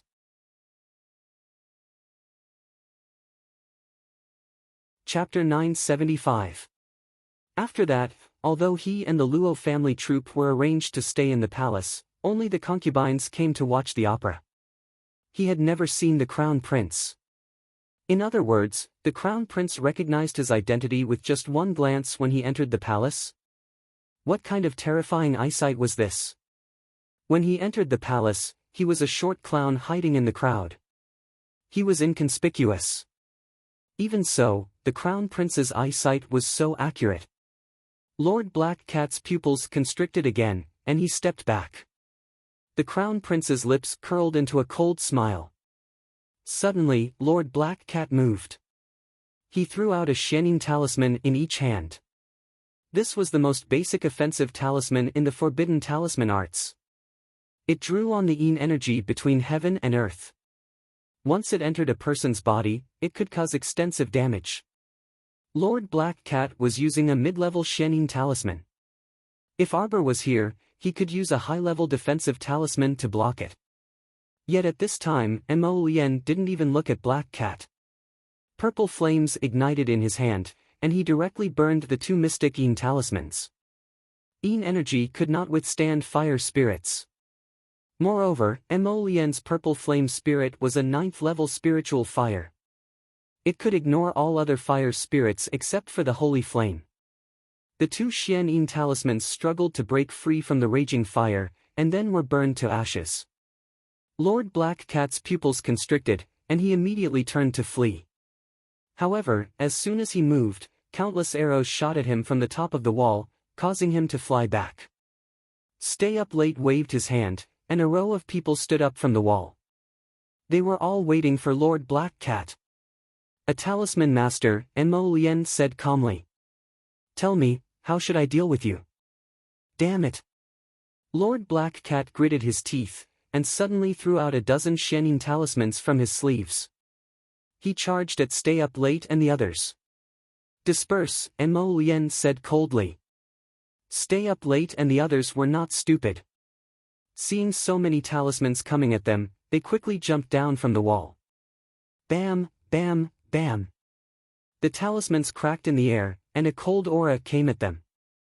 Emolien swiftly leaped onto the top of the wall and formed several complicated hand seals that resembled the shape of a lotus with lightning speed that left no time for covering one's ears.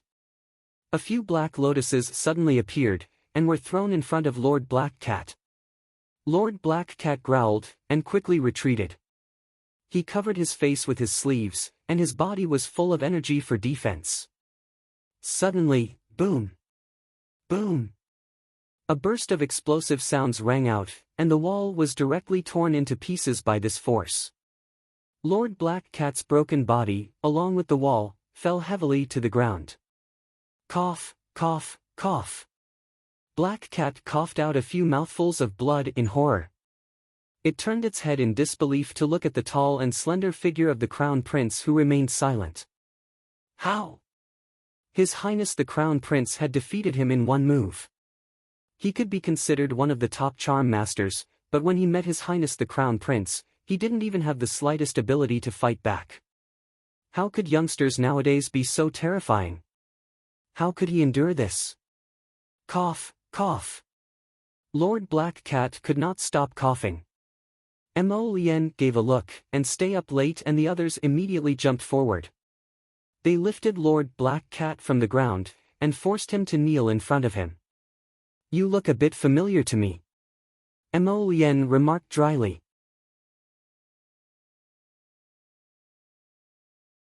Chapter 976. Swoosh. Aoye understood tacitly and stepped forward to pull off the black hat on Sir Black Cat's head. While he was at it, he grabbed her hair and lifted her face up. Mo Lien's eyes flickered as she looked at his face and smiled coldly. No wonder you look so familiar. You must be the brother of the snake-driving dwarf. That's right. If Arbor was here, she would definitely realize that Sir Black Cat's face was exactly the same as the two dwarves who attacked her. The eldest of the three dwarf brothers was this Sir Black Cat, who was adept at using charms. He was Shuntian Prefecture's Luigi's lackey. Mo Lien narrowed her eyes and nodded at Aoye. Aoye's hand chopped down cleanly and knocked Sir Black Cat unconscious. Interrogate him properly. This time, we must interrogate Luigi's whereabouts. Mo Lien curled her lips and sneered. We have no interest in playing cat and mouse games with him anymore. Yes, Your Highness. Aoye knew that His Highness the Crown Prince was in a very bad mood, so he hurriedly shrunk his neck and agreed. I'll mend this wall later. Mo Lien turned around and walked briskly into the courtyard. The next morning, Arbor lay on the bed, feeling no different from a paralyzed patient. She could move her arms and legs slightly, but she still didn't have the strength to get up from the bed. Wei Ziqin, Qiao Zhongbang, Qiao Lin, and the others came to check on her anxiously. After being comforted by her, they left Nanju Garden with some relief. At noon, she finally felt hungry. The Crown Prince lifted her up and fed her half a bowl of porridge. How are you feeling? Mo Lien reached out to touch her forehead and whispered, Are you feeling better? I don't have any strength. Xiao Mu tilted her head dejectedly. Will I always be a good-for-nothing? Mo Lien couldn't help but laugh. How is that possible? Your soul is shaken, so it will definitely affect your body. I'm sure he'll recover in 2 days. That may be the case, but aren't we about to go to the Mystic Beast Forest secret realm?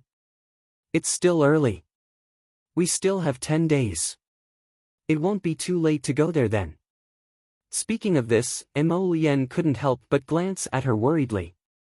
Jojo, I can only escort you to the entrance of the Mystic Beast Forest secret realm. I can't accompany you into the secret realm.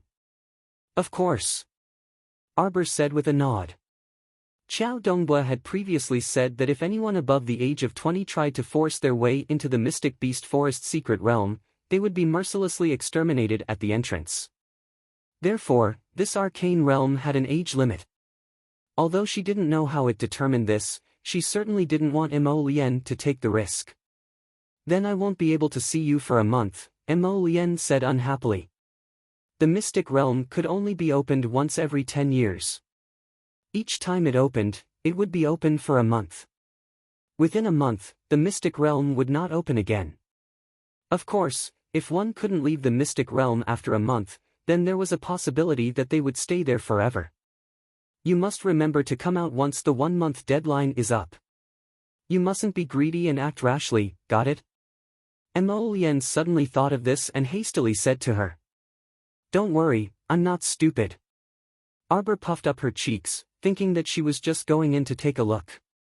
Most importantly, she wanted to take the opportunity to make a trip to the Mystic Beast Forest and gather some Mystic Beast cores for the little white squirrel to nourish its body.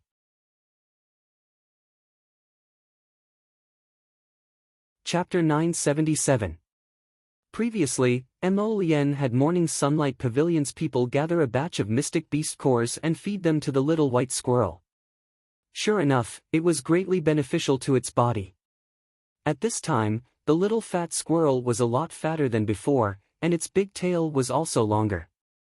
She reckoned that if she fed it more Mystic Beast cores, it should wake up. Thinking of this, Arbor's mood couldn't help but improve. The two of them talked for a while with their heads together. In the afternoon, people from the palace came to invite Emolien back. Xiaoyao stayed by the bedside to look after Arbor. Arbor's spirit was a bit weak, so she slept. When she woke up, it was already 10 minutes into the night. Arbor felt a bit dizzy in her daze. She got up and ate 2 mouthfuls of food before lying down to sleep again. She didn't know that when she fell asleep, the moon-shaped jade pendant on her neck had been emitting a faint light. These 2 days, Arbor had been eating and sleeping, switching between half awake and half asleep. After 2 full days, she finally felt that her head didn't hurt as much anymore, and her spirit also recovered a bit. When she got up early in the morning, she gave Xiaoyao a big fright. "Miss! Why are you up? I've been lying down for 2 days. It's time to get up and move around." Arbor sighed and carelessly wiped her little face before throwing the handkerchief into the basin. "That's true." Xiaoyao nodded and said, "Miss can finally get up and move around. I'll go tell Master and Madam this good news." "Go ahead."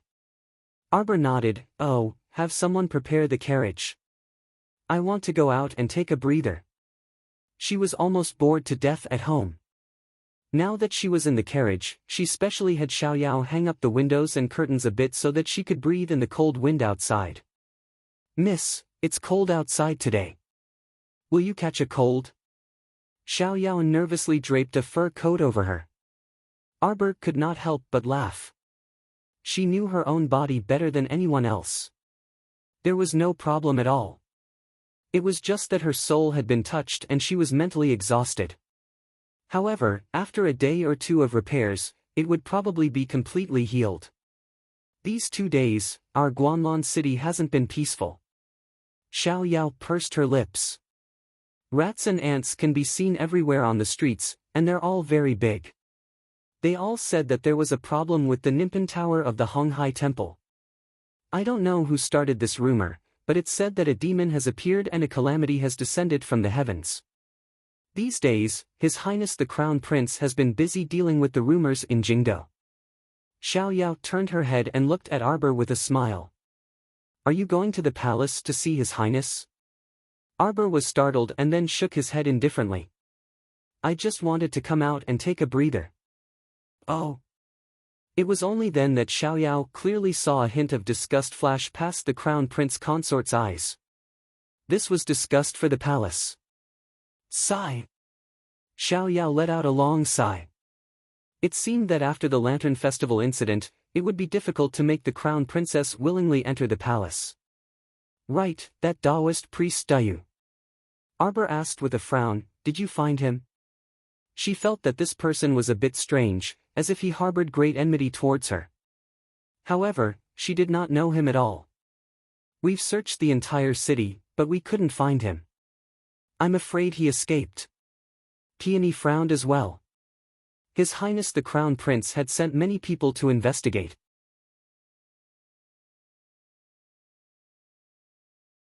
Chapter 978. Even so, that old Taoist was still able to slip away. It was evident that his methods were exceedingly formidable and unrivaled. Arbor nodded in response. Recalling Priest Dayu's mocking gaze, she couldn't help but secretly clench her fists. There was definitely something strange about this person. The two of them sat in the carriage and casually strolled around the city. During this time, Arbor indeed saw many fat rats appear in the city. They wantonly scurried through the streets, causing the pedestrians to shriek in fright. "Miss, it's those fat rats. They look really disgusting." Xiao Yao grabbed the carriage curtain and turned to glance at her. A strange glint flashed through Arbor's eyes. She nodded and said, "Amen, it's about time to breathe. Let's go back. A sorcerer has come into being. A calamity descending from the heavens." Haha. It wasn't that she was sensitive, but she felt that there was a hint of a conspiracy behind this. However, she wanted to see how such a huge accusation would be planted on her head if she wasn't in the capital. The next day, His Highness the Crown Prince, who was discussing politics in the Eastern Palace's small study, received a report from a subordinate. "Your Highness, it's bad." The Crown Princess packed her things and ran away. "What?" Mo Lien immediately tossed away the brush in her hand and jumped up from her chair. Hui Feng swept a glance at Hidden Flower, who came to report. Was it his imagination? Why did he feel that Hidden Flower had an impudent smile in his eyes? Wasn't he afraid that the Crown Prince would destroy him with a single hand with his ghastly expression of schadenfreude? What exactly happened? Hurry and speak. Mo Lien was both shocked and surprised. Last night, he even went to the Qiao estate to see his little emperor darling. He was very happy to see that she could get out of bed and walk around safely. Why did she run away today? This subordinate doesn't know. Hidden Flower chuckled as his body swayed. He covered his mouth and said, "Perhaps the Crown Princess wanted to give you a surprise." What a pleasant surprise. Hui Feng rolled his eyes at him before retracting his gaze. He cupped his fists and bowed to Crown Prince Lien. "Your Highness, this subordinate is willing to immediately go and chase the Crown Princess back." Hidden Flower pursed his lips when he heard this. "Come on. The Crown Princess is riding on Qing Luan. How are you going to chase after her? You think you can outrun Qing Luan with your 2 legs? Mo Lien hurriedly walked out. Where did she go? Your Highness, don't be anxious." Hidden Flower appeared in front of the Crown Prince in a flash and took out a letter from his sleeve. "The Crown Princess left a letter for you." Mo Lien hurriedly took the letter and opened it. "Mo Lien, I'll bring the little monk back to Hulun Mountain. We'll be back in 3 days. Don't worry." Mo Lien was stunned for a moment, but she still walked out of the study. Hidden Flower hurriedly said, Your Highness, are you really going?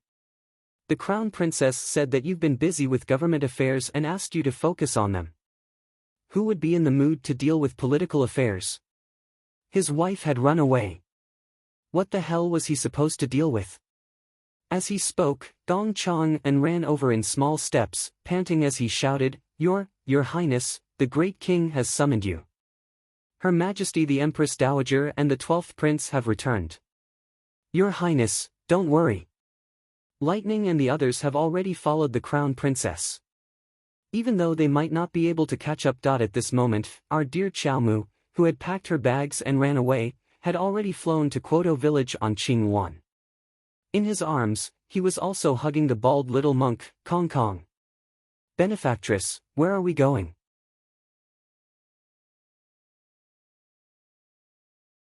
Chapter 979. Arbor sat cross-legged inside the defensive barrier, flipping through the parchment map in her hands. Kong Kong, your Buddhist hand seals are not bad. Hearing that, the little monk immediately patted his chest with his claws. Of course, this is a compulsory course for this little monk. Blue Luan, we're almost there. Let's go down. Okay, Master. Blue Luan immediately flapped her wings and slowly descended. That day, she had obtained a parchment map from the old monk of Shadow Moon Temple. With just one glance, she could clearly recognize that the location marked on the land of heritage was Quoto village's Hulun Mountain. Wasn't it very surprising? She had not expected that after leaving the village for so many years, she would actually return once again. And according to the location marked on the map, this land of heritage was actually. It was in the vicinity of the stone forest where she had first found the paradise. This was really too much of a coincidence. A faint trace of doubt flashed through Arbor's heart. After jumping down from Blue Luan's back, Blue Luan immediately transformed into human form. She had the appearance of a handsome youth of 17 or 18 years old. Her features were very outstanding, but her green robes were a little tight on her body. Da Qing, you seem to have grown a little taller. Arbor reached out to compare their heights. When Blue Luan had first transformed into human form, she had only been 13 or 14 years old. In this half a month, she had grown a little too much. As master, it was time for her to buy some clothes for her subordinates, so that they would not be so tight when they went out. It would be a little funny. Master, while absorbing the essence earth, I also benefited a lot. Blue Luan hurriedly nodded. Benefactress, carry me. The little monk dragged his feet and suddenly reached out to tug at the corner of Arbor's clothes. Scared. Arbor reached out and picked him up, carrying him in her arms as they continued forward. The Quoto village in front of them was now a pile of ruins. After 7 to 8 years of wind and rain, the originally half-built mud houses had now collapsed. Xiao Mu stepped on the pile of dust and rubble as she slowly walked, paying attention to her surroundings as she walked. The little monk abruptly formed a Buddhist seal with his chubby fingers before smacking Xiao Mu's forehead with a smack. Arbor, dot. Benefactress, there are quite a few ghost spirits here. Did you feel unwell just now? The corner of Arbor's mouth twitched as he shook his head. No. Why did this brat feel like he was a fraud? The little monk shook his head and muttered to himself, Benefactress, you are indeed a unique weirdo in this world. Then take a look again. Do you see anything? Just now, he had used the Buddhist seal to open her eyes. For the time being, she could see some drifting ghosts. She should avoid them as much as possible. It was not good to be contaminated with Yin Qi. No. Arbor shook her head. She only saw the ruins. Arbor pinched his chubby cheeks and asked curiously, are there really ghosts in this world? Not ghosts, but ghost spirits. The little monk puffed up his chubby cheeks and said in a childish voice, since there are immortal spirits in this world, there are naturally ghost spirits. Aren't you great talisman masters able to make deity-inviting talismans and invite immortal spirits to possess you? Arbor silently shut her little mouth. She had never heard of deity-inviting talismans. This brat actually knew quite a lot. In the past, after finishing my evening classes, Master would tell me some anecdotes before going to bed. Benefactress, you have to read more books.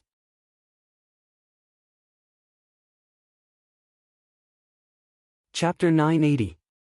Arbor didn't know whether to laugh or cry.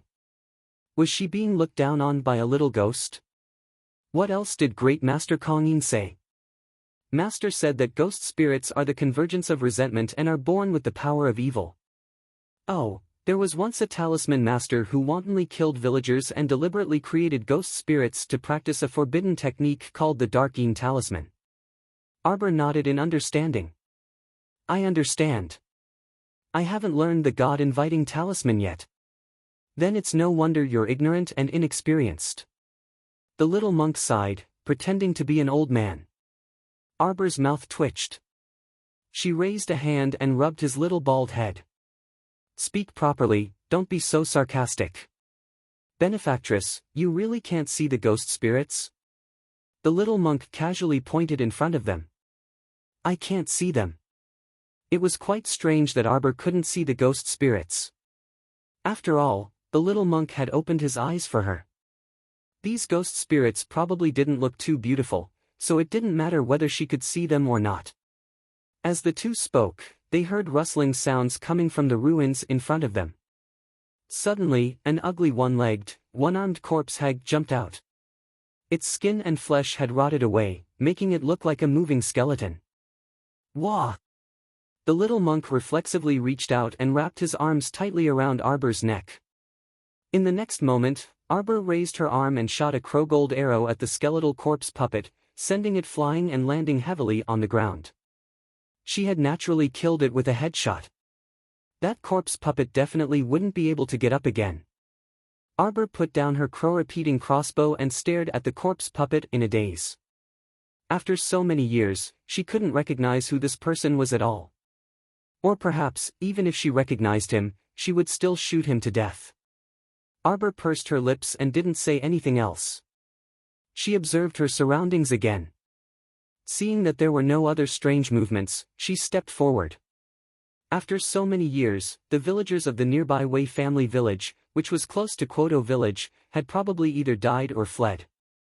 Most of the zombies had also left this barren area to hunt for food. "Benefactress, you used to live here?" The little monk hugged her neck and asked softly, "Are you in a bad mood?" "Okay, stop talking." Arbor carried the child and walked quickly towards Hullen Mountain. Along the way, they could see how tragic Quoto village was at that time. Most of the villagers should have escaped. Those whose bodies were torn apart didn't turn into corpse puppets, but because their resentment didn't dissipate, they became the ghost spirits that the little monk spoke of. "If my senior martial brothers didn't go out to travel, they could help the villagers here release their souls from purgatory," the small monk muttered. Xiao Mu didn't pay him any more attention as she carried him and walked towards Hullen Mountain with Qinghuan. Although she hadn't returned for many years, she still remembered some of the paths. Arbor took a shortcut all the way to the stone forest and looked around. "Did you find anything?" The little monk shook his head. "Shouldn't I use the startled swan dagger to open this land of heritage first?" Arbor muttered to herself. The startled swan dagger suddenly flew out of her conscious and circled above her head. Suddenly, a blue figure glided through the air and reached out a huge palm to grab the startled swan dagger. "You're courting death." Arbor's eyes flickered, and she threw out several hidden weapons. The dark wind attacked, and the huge palm suddenly shrank back. Arbor's eyes were cold as she stared.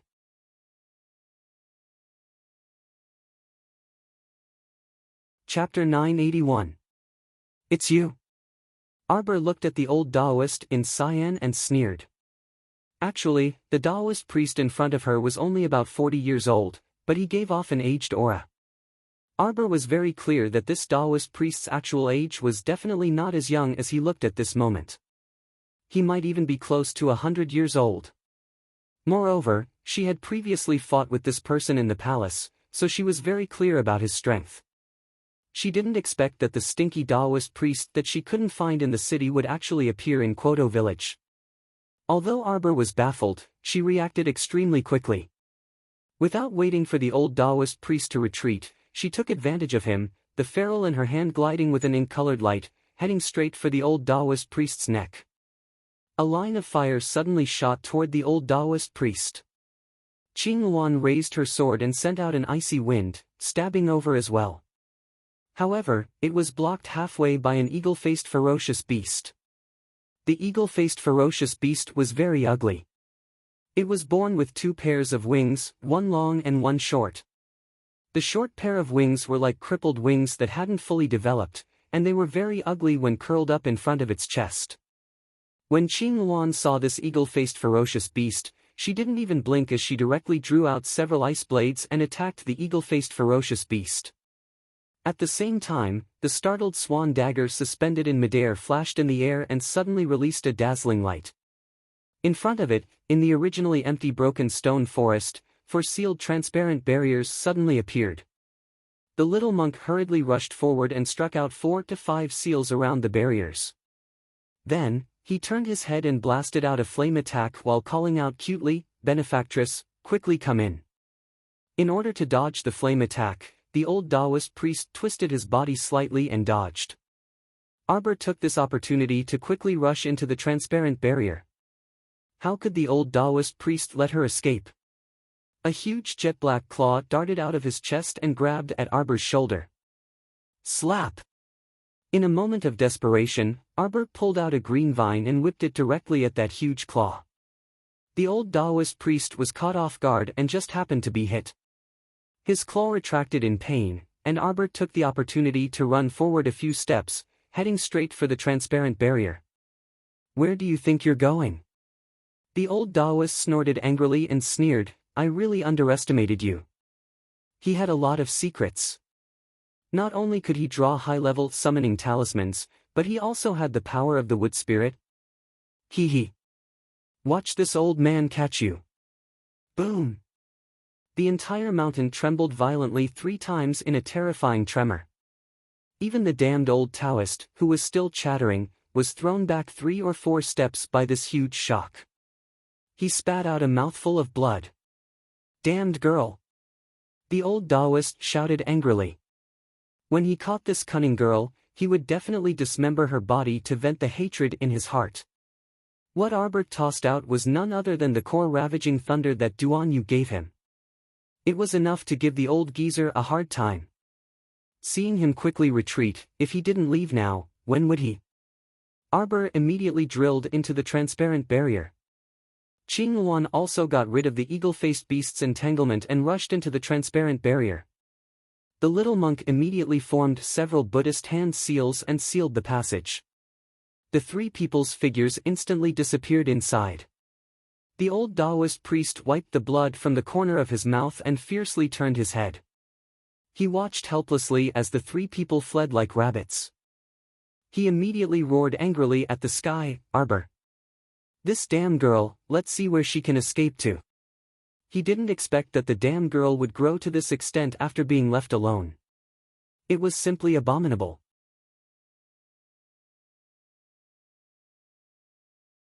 Chapter 982. When the 3 figures reappeared, they were already in a small and quiet bamboo forest. This land of heritage wasn't big. Behind the bamboo forest were 3 small thatched cottages. There was only a shallow stream flowing in front of the door. It really looked like a secluded place. Secluded, tranquil, and light. The moment Arbor entered this place, she took a deep breath. She only felt that her heart was filled with a sense of peace. No matter how much fighting and killing was going on outside, it had nothing to do with this place. "Benefactress, what should we do next?" There was a faint trace of worry between the little monk's brows. Arbor glanced at him and immediately reached out to rub his little face. "You're so young, but you look so mature. If there's anything, big sister will be here. What's the rush? Let's go see this senior first." After saying that, she pulled the round-headed little monk with one hand and walked into the small bamboo forest. They came to the door of the 3 small thatched cottages. Pushing open the master bedroom in the middle, a faint pill fragrance wafted out. Arbor's figure suddenly froze. She stared blankly at the skeleton on the bed, slightly dazed. The skeleton was covered in a layer of bright red robes. Its sitting posture was extremely upright. For a moment, Arbor seemed to see the woman in red who had swept through an army of 10,000 people single-handedly in the past. "Benefactress." The little monk reached out to shake her clothes. Arbor came back to her senses. She lowered her head and looked at Kong Kong blankly. "What's wrong?" Arbor shook her head. She subconsciously pressed a hand to her chest. Why did she suddenly feel like she couldn't breathe? It was as if there was an invisible claw tightly grasping her heart. For a moment, she couldn't speak. It was as if in that moment, the sorrow in her heart was indescribable. It was as if she wanted to vent it through crying. Her eyes suddenly reddened. But why did she suddenly want to cry? "You look so sad, benefactress." The little monk reached out to hug her leg and rubbed against it. "Carry me." Arbor was still in a daze, but he did as he was told and picked up the little baldy. The little monk reached out and hugged her neck. He stretched out a small hand and placed it on her face. He said in all seriousness, "Don't cry." This little monk can't bear to see women cry. The mournful and sorrowful atmosphere was almost blown away by the little monk's words. Qing Luan watched from the side and rolled her eyes speechlessly. "Do you feel better?" The little monk's palm had an endless amount of heat. Therefore, when it touched her small, bone-chilling face, it gave her a sense of warmth. This senior should have died many years ago. The small monk turned his head and looked at the bed. "Look at her. Her expression is serene and there's even a hint of a smile on her face. She must have known that her life was coming to an end." Qing Luan wanted to ridicule little Baldy. "Where did you get your eyes from? Looking at this skeleton with such a serene expression. Everyone will reach this step, unless you can jump out of the heavens will and ignore the heavenly Tao. Benefactress, don't be sad. The little monk comforted her in a childish voice. Let's go up and see what kind of good inheritance this senior left for you. Since senior opened the cave and let us in, she must have left something for you. Qing Luan nodded. Master, don't be sad. Let's go and take a look. Arbor's eyes reddened. Actually, she also couldn't understand herself. It wasn't the first time she faced death. Why would her emotions fluctuate?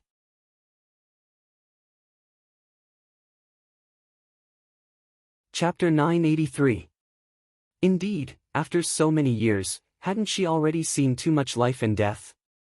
Why did she have such a change in her emotions when facing a stranger? She put down the little monk and walked forward.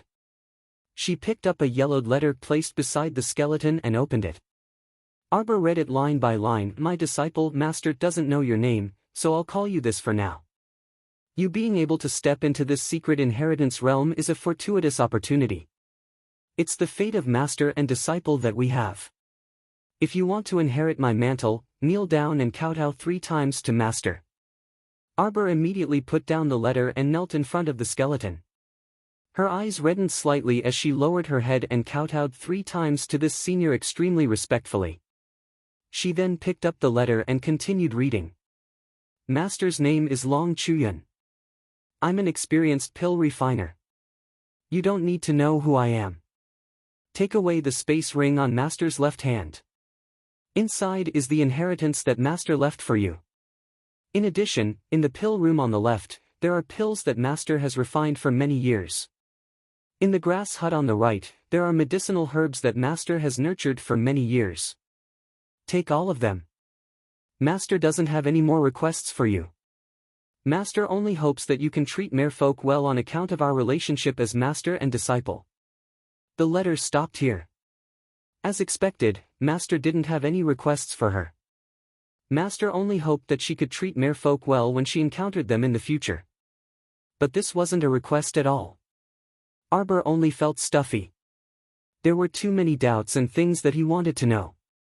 For example, why was Master hunted down by Shantian Prefecture back then, and why did she die in this secret realm? He almost couldn't suppress the sorrow in his heart again. Long Chuyun didn't insist that the disciple take revenge on behalf of the Master like other people did. She didn't mention the name of her enemy at all.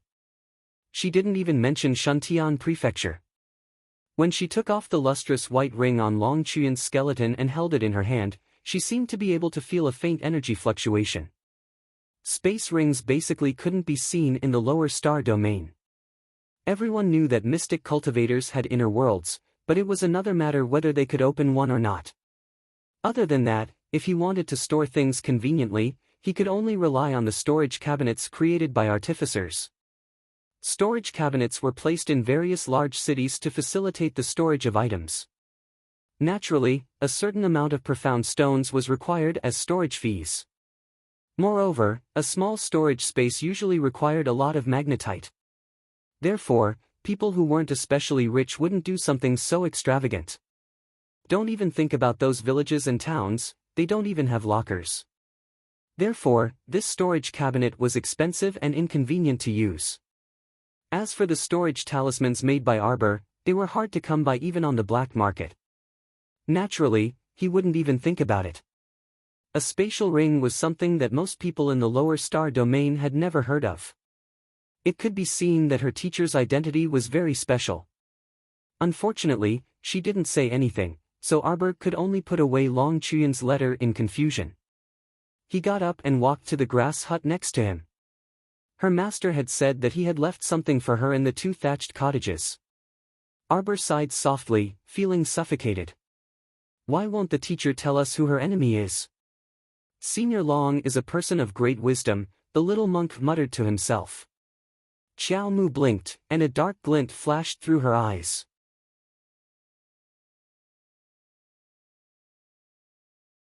Chapter 984. If teacher asked her to get rid of the people from Shantian Manor, she would be very happy. Qing Luan nodded. Perhaps this senior doesn't want her disciple, whom she has never met, to be in danger. Arbor got up and walked towards the straw hut on the left. On the other side. Mo Lien went to the Empress Dowager's longevity palace to pay his respects to his grandmother. The Empress Dowager affectionately pulled his hand to sit down and looked at him kindly. "My good grandson, let grandmother take a good look at you. Aren't you a little thin?" "It's all father's fault, throwing a bunch of trivial matters to grandson all day long. Grandson is so busy that I'm thin." Mo Lien didn't hesitate to dig a hole for his father. The great king, who was originally sitting at the side, almost jumped up from his stool when he heard that. The Empress Dowager couldn't help but chuckle. She turned around and glared at the great king. "Great king, the crown prince is busy with his marriage after all. Don't give him too many things to do during this period of time. Biased. Blatant favoritism. He's the crown prince of a country, what's there to be busy with about his marriage? It's just a matter of a word." The great king couldn't help but look at his mother with a slightly sour nose. He didn't dare to refute and nodded his head. "Son knows." Prince Mo immediately acted obedient to his grandmother. "Grandmother, you still love your grandson dearly." The Empress Dowager laughed and turned to look at him. She asked with a smile, "Where's your little wife? Quickly let grandmother see her. The little girl that my grandson has taken a fancy to must be the best." Speaking of this, Prince Mo felt a little stifled. He coughed lightly and said, In 2 days, grandmother." "What's wrong?" The Empress Dowager couldn't help but be curious when she saw him hemming and hawing. Then she said, "Oh, that's right. I heard that your wife was slightly injured after the competition 2 days ago. Then let her rest for a few more days. Grandmother isn't in a hurry." Prince Mo hesitated for a moment. "Maybe my wife won't be able to come to the palace for a while." Empress Zhao, who was holding a teacup, trembled and almost spilled the tea on the floor. She glared at her son with her beautiful eyes. "What's wrong?" The Empress Dowager hurriedly asked, "Could it be that someone has wronged my granddaughter-in-law?" "That's right, she's really been wronged." Prince Mo hurriedly said, "Grandmother, you must support your granddaughter-in-law." "Of course." The Empress Dowager hurriedly nodded and said, "How can the child that my grandson likes not be good? Don't worry, if you have any grievances, just tell me. Grandma will take care of it for you." The great king bitterly made a sullen expression. "Ahem, mother, it's better not to spoil your child too much." "How is that doting?" The Empress Dowager immediately retorted in annoyance. "This grandson of mine has never made me worry about him since he was young. He's such a good child, how am I doting? Tell grandmother. Grandmother will make the decision for you too." The Empress Dowager made the final decision. The great king's entire face turned a bit green. He hurriedly interrupted, "It's fine, it's fine. It's really fine. Mother, you must be tired from the journey and have just returned. Why don't you rest first?" "Why should I rest? The 12th prince has arrived." When Empress Zhao heard that her youngest son had arrived, her eyes immediately sharpened. "Greetings to grandmother, father, mother. Eldest brother." That brat Mo's voice could be heard even before he arrived. Just hearing his voice made one feel especially energized. "You still know to come back," Empress Zhao muttered in annoyance.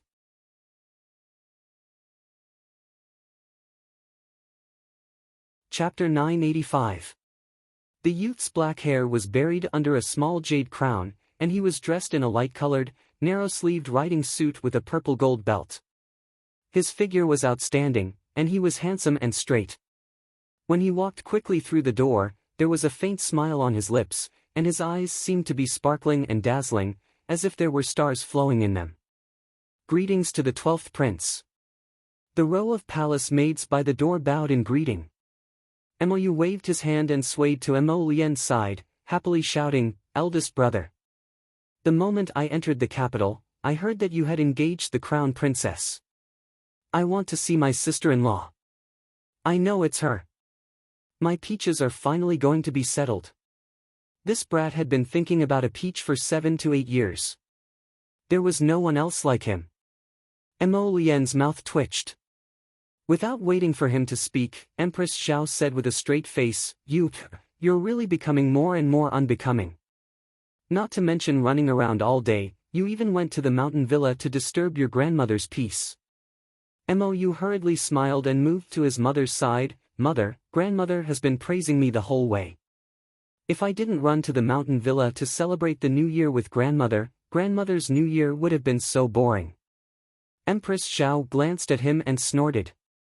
She raised a finger and poked his head. Didn't grandmother find you noisy, so she brought you back early? Of course not. Mou's mouth seemed to be smeared with honey as he grinned. This son missed father, mother, and eldest brother, so I begged grandmother to come back. Imperial mother, imperial father, eldest brother, although you isn't in the capital, my heart has always missed you. His father chuckled, clearly not believing his youngest son's nonsense. Empress Xiao was a little happy from her son's coaxing, but she still kept a straight face. She glanced at her youngest son, but the corners of her mouth couldn't help but curl up slightly. The old Empress Dowager said with a smile, You don't say, if you didn't run to the mountain villa to accompany me, this New Year's celebration would indeed be lacking.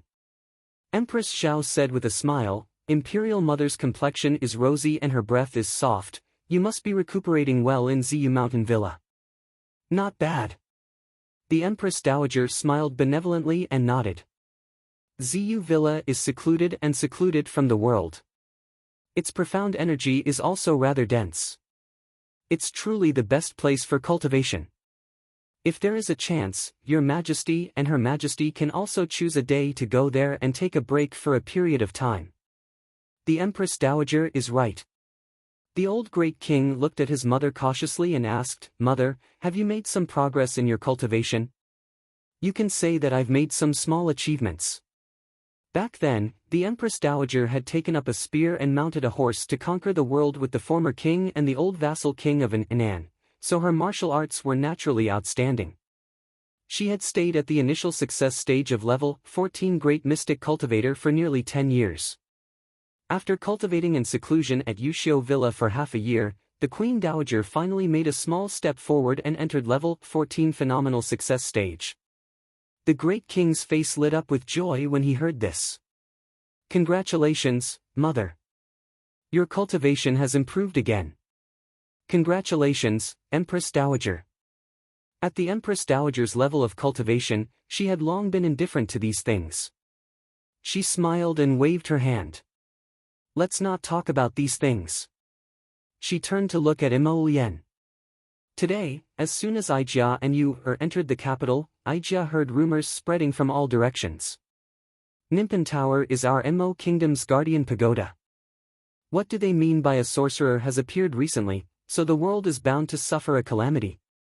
They even said that Nimpan Tower's foundation is unstable and seems to be swaying. What kind of nonsense is this? It's simply a bunch of nonsense.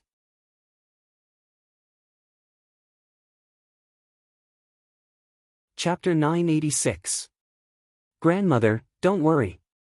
These are just rumors spread by some bored people.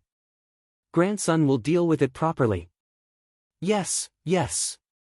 Mother, don't worry. The old king added, this is all because a few days ago, there was a rat infestation near the pacification pagoda. A large rat gnawed on a brick behind the pacification pagoda, causing people to mistakenly say that the pagoda's foundation was unstable or that a demon had appeared. A faint light of wisdom flashed through the Empress Dowager's eyes. Why would there be a rat infestation in the capital out of the blue? I'm afraid that someone is secretly manipulating things behind the scenes. Great King, you have to pay attention to this matter. Don't throw everything to the Crown Prince. Look at how busy my grandson is. The Great King coughed a little awkwardly and secretly ridiculed in his heart. He knew it. As long as his mother returned, she would definitely protect him to the end. There was nothing to say about this, that he felt like a son that was picked up from the streets. When he was young, the Empress Dowager helped him take care of state affairs. Now that he was old and his son was very capable, the Great King was very used to being a hands-off boss. Now that he heard the Empress Dowager specifically asking him to deal with the rat infestation rumors, The great king felt very vexed and secretly glanced at his son. Prince Mo's handsome face was extremely serious. He didn't even look at his old father. This unfilial son who cheated his father. The great king gritted his teeth. Cough, mother, you're worrying too much. The crown prince has more or less taken care of this small matter. You don't have to worry about this. Let the young people train. The great king hurriedly helped his mother up with a guilty conscience and helped her into the inner room. He flattered her all the way and completely ignored the Empress Dowager's rolling eyes. Father is so cowardly. Mou pursed her lips. Suddenly, her large eyes lit up slightly. She jumped in front of Emolian and said, "Big brother, take me to see sister-in-law now." "You child, you're always so careless. Your big brother doesn't have as much free time as you do. Stop messing around." Empress Zhao reprimanded Mou. As soon as Emolian thought that his wife had run away, he felt a little irritated. He got up and excused himself from Empress Zhao. Then he went out and left. "Big brother, what's wrong?" Mou blinked and asked subconsciously. Empress Zhao waved at him. "Mother," Mou jumped in front of Empress Zhao with a big smile, and her head fell into her mother's arms. Empress Zhao's anger, which had accumulated over the past few days, was instantly extinguished by her youngest son's tantrum. She poked his head and said, "Humph, fortunately, you still have your mother in your heart. Otherwise, who knows when you will return to the palace?" Of course not. No matter where her son went, he would always think of her. "I even brought a lot of local specialties for her. I'll get someone to send them to her in a while." Empress Zhao was amused by her son. She pulled his hand and asked, "From your tone just now, you called her sister-in-law quite warmly. You've known that Miss Qiao for a long time?" "I've never met her, but I've heard of her," Mou said unhappily at the mention of this. "When I was 5, sister-in-law gave big brother a peach. Big brother treasured it so much. He couldn't bear to give it to you. That peach looked really delicious." Empress Zhao was dumbfounded. "What peach?" Her youngest son had been thinking about it since he was 5. "Mother, you've met my sister-in-law, right? What does she look like?" "She does look pretty good." Empress Zhao nodded affirmatively. It was just that her personality was cold and arrogant, cruel and heartless. She really wasn't much of a person.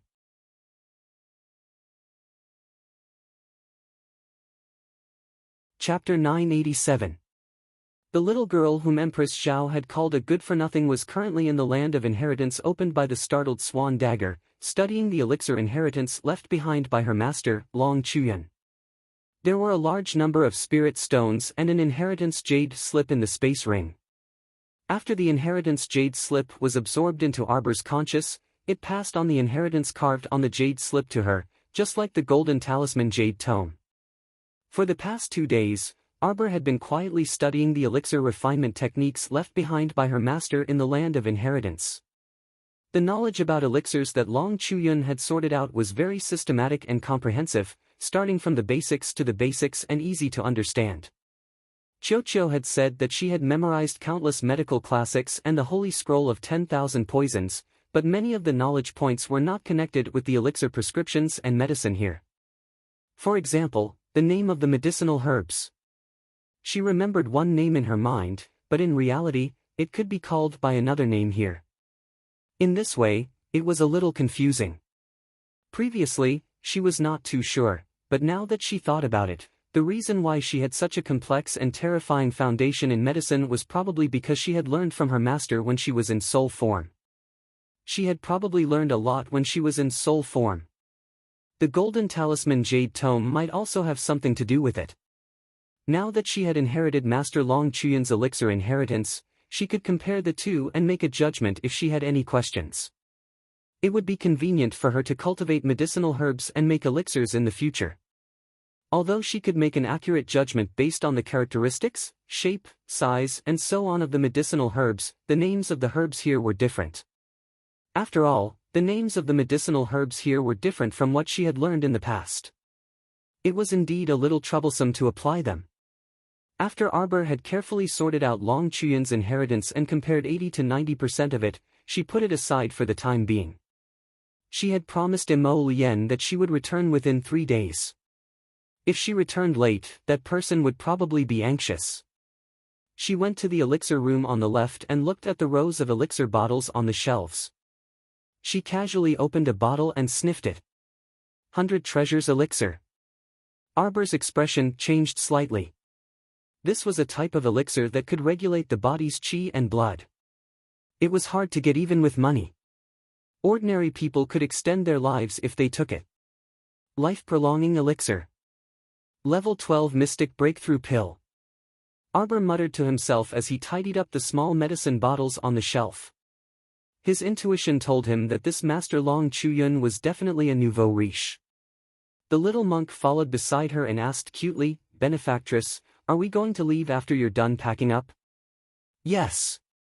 "If we don't leave, are we going to stay here forever?" Arbor put all the bottles into the interspatial ring that his teacher had given him, and touched the white ring on his finger. "But that old Taoist priest is eyeing you like a tiger watching its prey," the little monk said with a worried expression. "Benefactress, you make people worry too much." Arbor couldn't help but twitch his mouth. He raised his hand and patted little Baldy's head. "You look so old. You're only 4, not 40. After the new year, he's already 5 years old." The little monk immediately corrected her. His face was filled with a solemn expression that said, "I'm no longer a child." Arbor found it funny. After tidying up the elixirs here, she pulled his little hand and walked towards the thatched hut on the right. Pushing open the door of the thatched hut on the right, a burst of medicinal fragrance wafted out. Arbor stood at the door and looked at the large herb garden in front of her.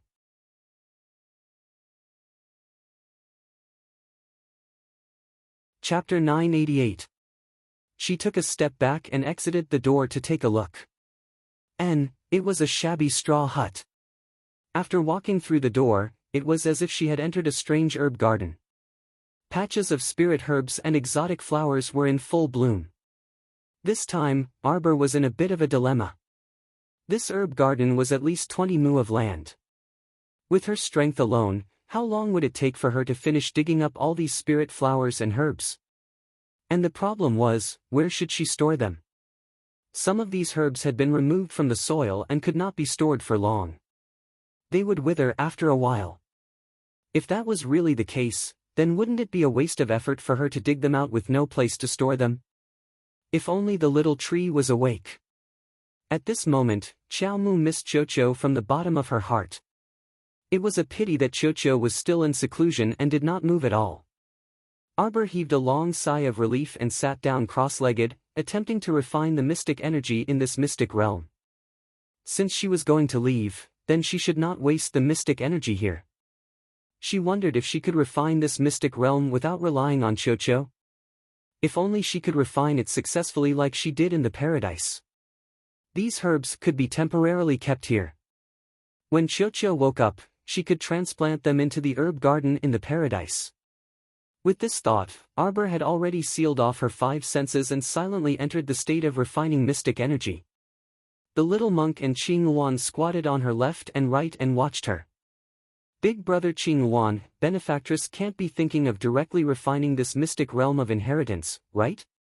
Qing Yuan glanced at him and could not help but raise her brows slightly. Little monk, you know quite a lot. Of course, this little monk can be considered someone who is familiar with thousands of sutras. I also know a little about various famous people and anecdotes in the pugilistic world, the little monk said calmly. Qing Yuan instantly did not want to talk to him anymore. This child was not cute at all. She felt that he was so intelligent that he could surpass an adult. He was simply too precocious. But the little monk could not stay idle. Big brother Qing Yuan, do you think benefactress will succeed? Of course. You have so much confidence in her. She's master. Of course, I have full confidence in her. Qing Yuan glanced at him angrily, retracted her gaze, and silently guarded Arbor. What about the old Taoist outside? The little monk frowned and said, I can guarantee that he is still outside waiting for us to walk right into his trap. Qing Luan was silent. The little monk cutely said, I've heard Master talk about it before. If you crush a refined secret realm, even a spirit realm great spirit master might not be able to deal with the energy generated. That old Daoist's cultivation is probably suppressed to around the 15th level of profound strength. He definitely won't be able to withstand the explosion of the secret realm. Qing Luan stared dumbfoundedly at the cute little monk with red lips and white teeth. Aren't you supposed to be a benevolent monk? What are you talking about now? Are you instigating murder? Why was he able to understand them when they were separated, but when they were pieced together, he couldn't understand anything? The little monk was still as calm as before. He blinked and looked at Qing Luan. Why do you look so surprised? He was just stating the truth. With just the three of them, it would be difficult enough to deal with the old Daoist alone. Unfortunately, the old Daoist had an eagle-faced ferocious beast by his side. As he spoke, the entire secret realm of inheritance trembled slightly.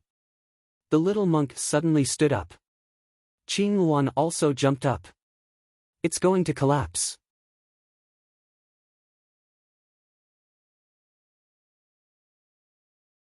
Chapter 989. This land of inheritance was not even 1/10 the size of the previous land of Peach Blossom, so the mystic energy it contained was naturally incomparable to that of the land of Peach Blossom. Arbor opened her inner vision and could see the endless mystic energy from all directions pouring into her Dantian star field, where it was ultimately all absorbed by the sapling. Arbor's heart jolted. Perhaps, even if the sapling had entered a deep sleep, it could still instinctively absorb the mystic energy from the outside world and refine the secret realm. As expected, as time went by, 80 to 90% of the mystic energy in the entire land of inheritance fell into the sapling's stomach. In the midst of the tremors, the land of inheritance collapsed bit by bit. Having experienced the refinement of the land of Peach Blossom and the collapse of the secret realm, Arbor was not worried at all. After opening her eyes, she grabbed the little monk with one hand, and the three figures instantly disappeared into the slowly collapsing secret realm. A lustrous white bead appeared in Xiao Mu's hand. Inside the bead was a small bamboo forest, and three small thatched cottages could be faintly seen swaying back and forth inside. At this moment, Arbor had no time to be excited or agitated. She first put away the heart of the land of inheritance in her hand and directly put it into her inner world. At the same time, she took out a startled swan dagger.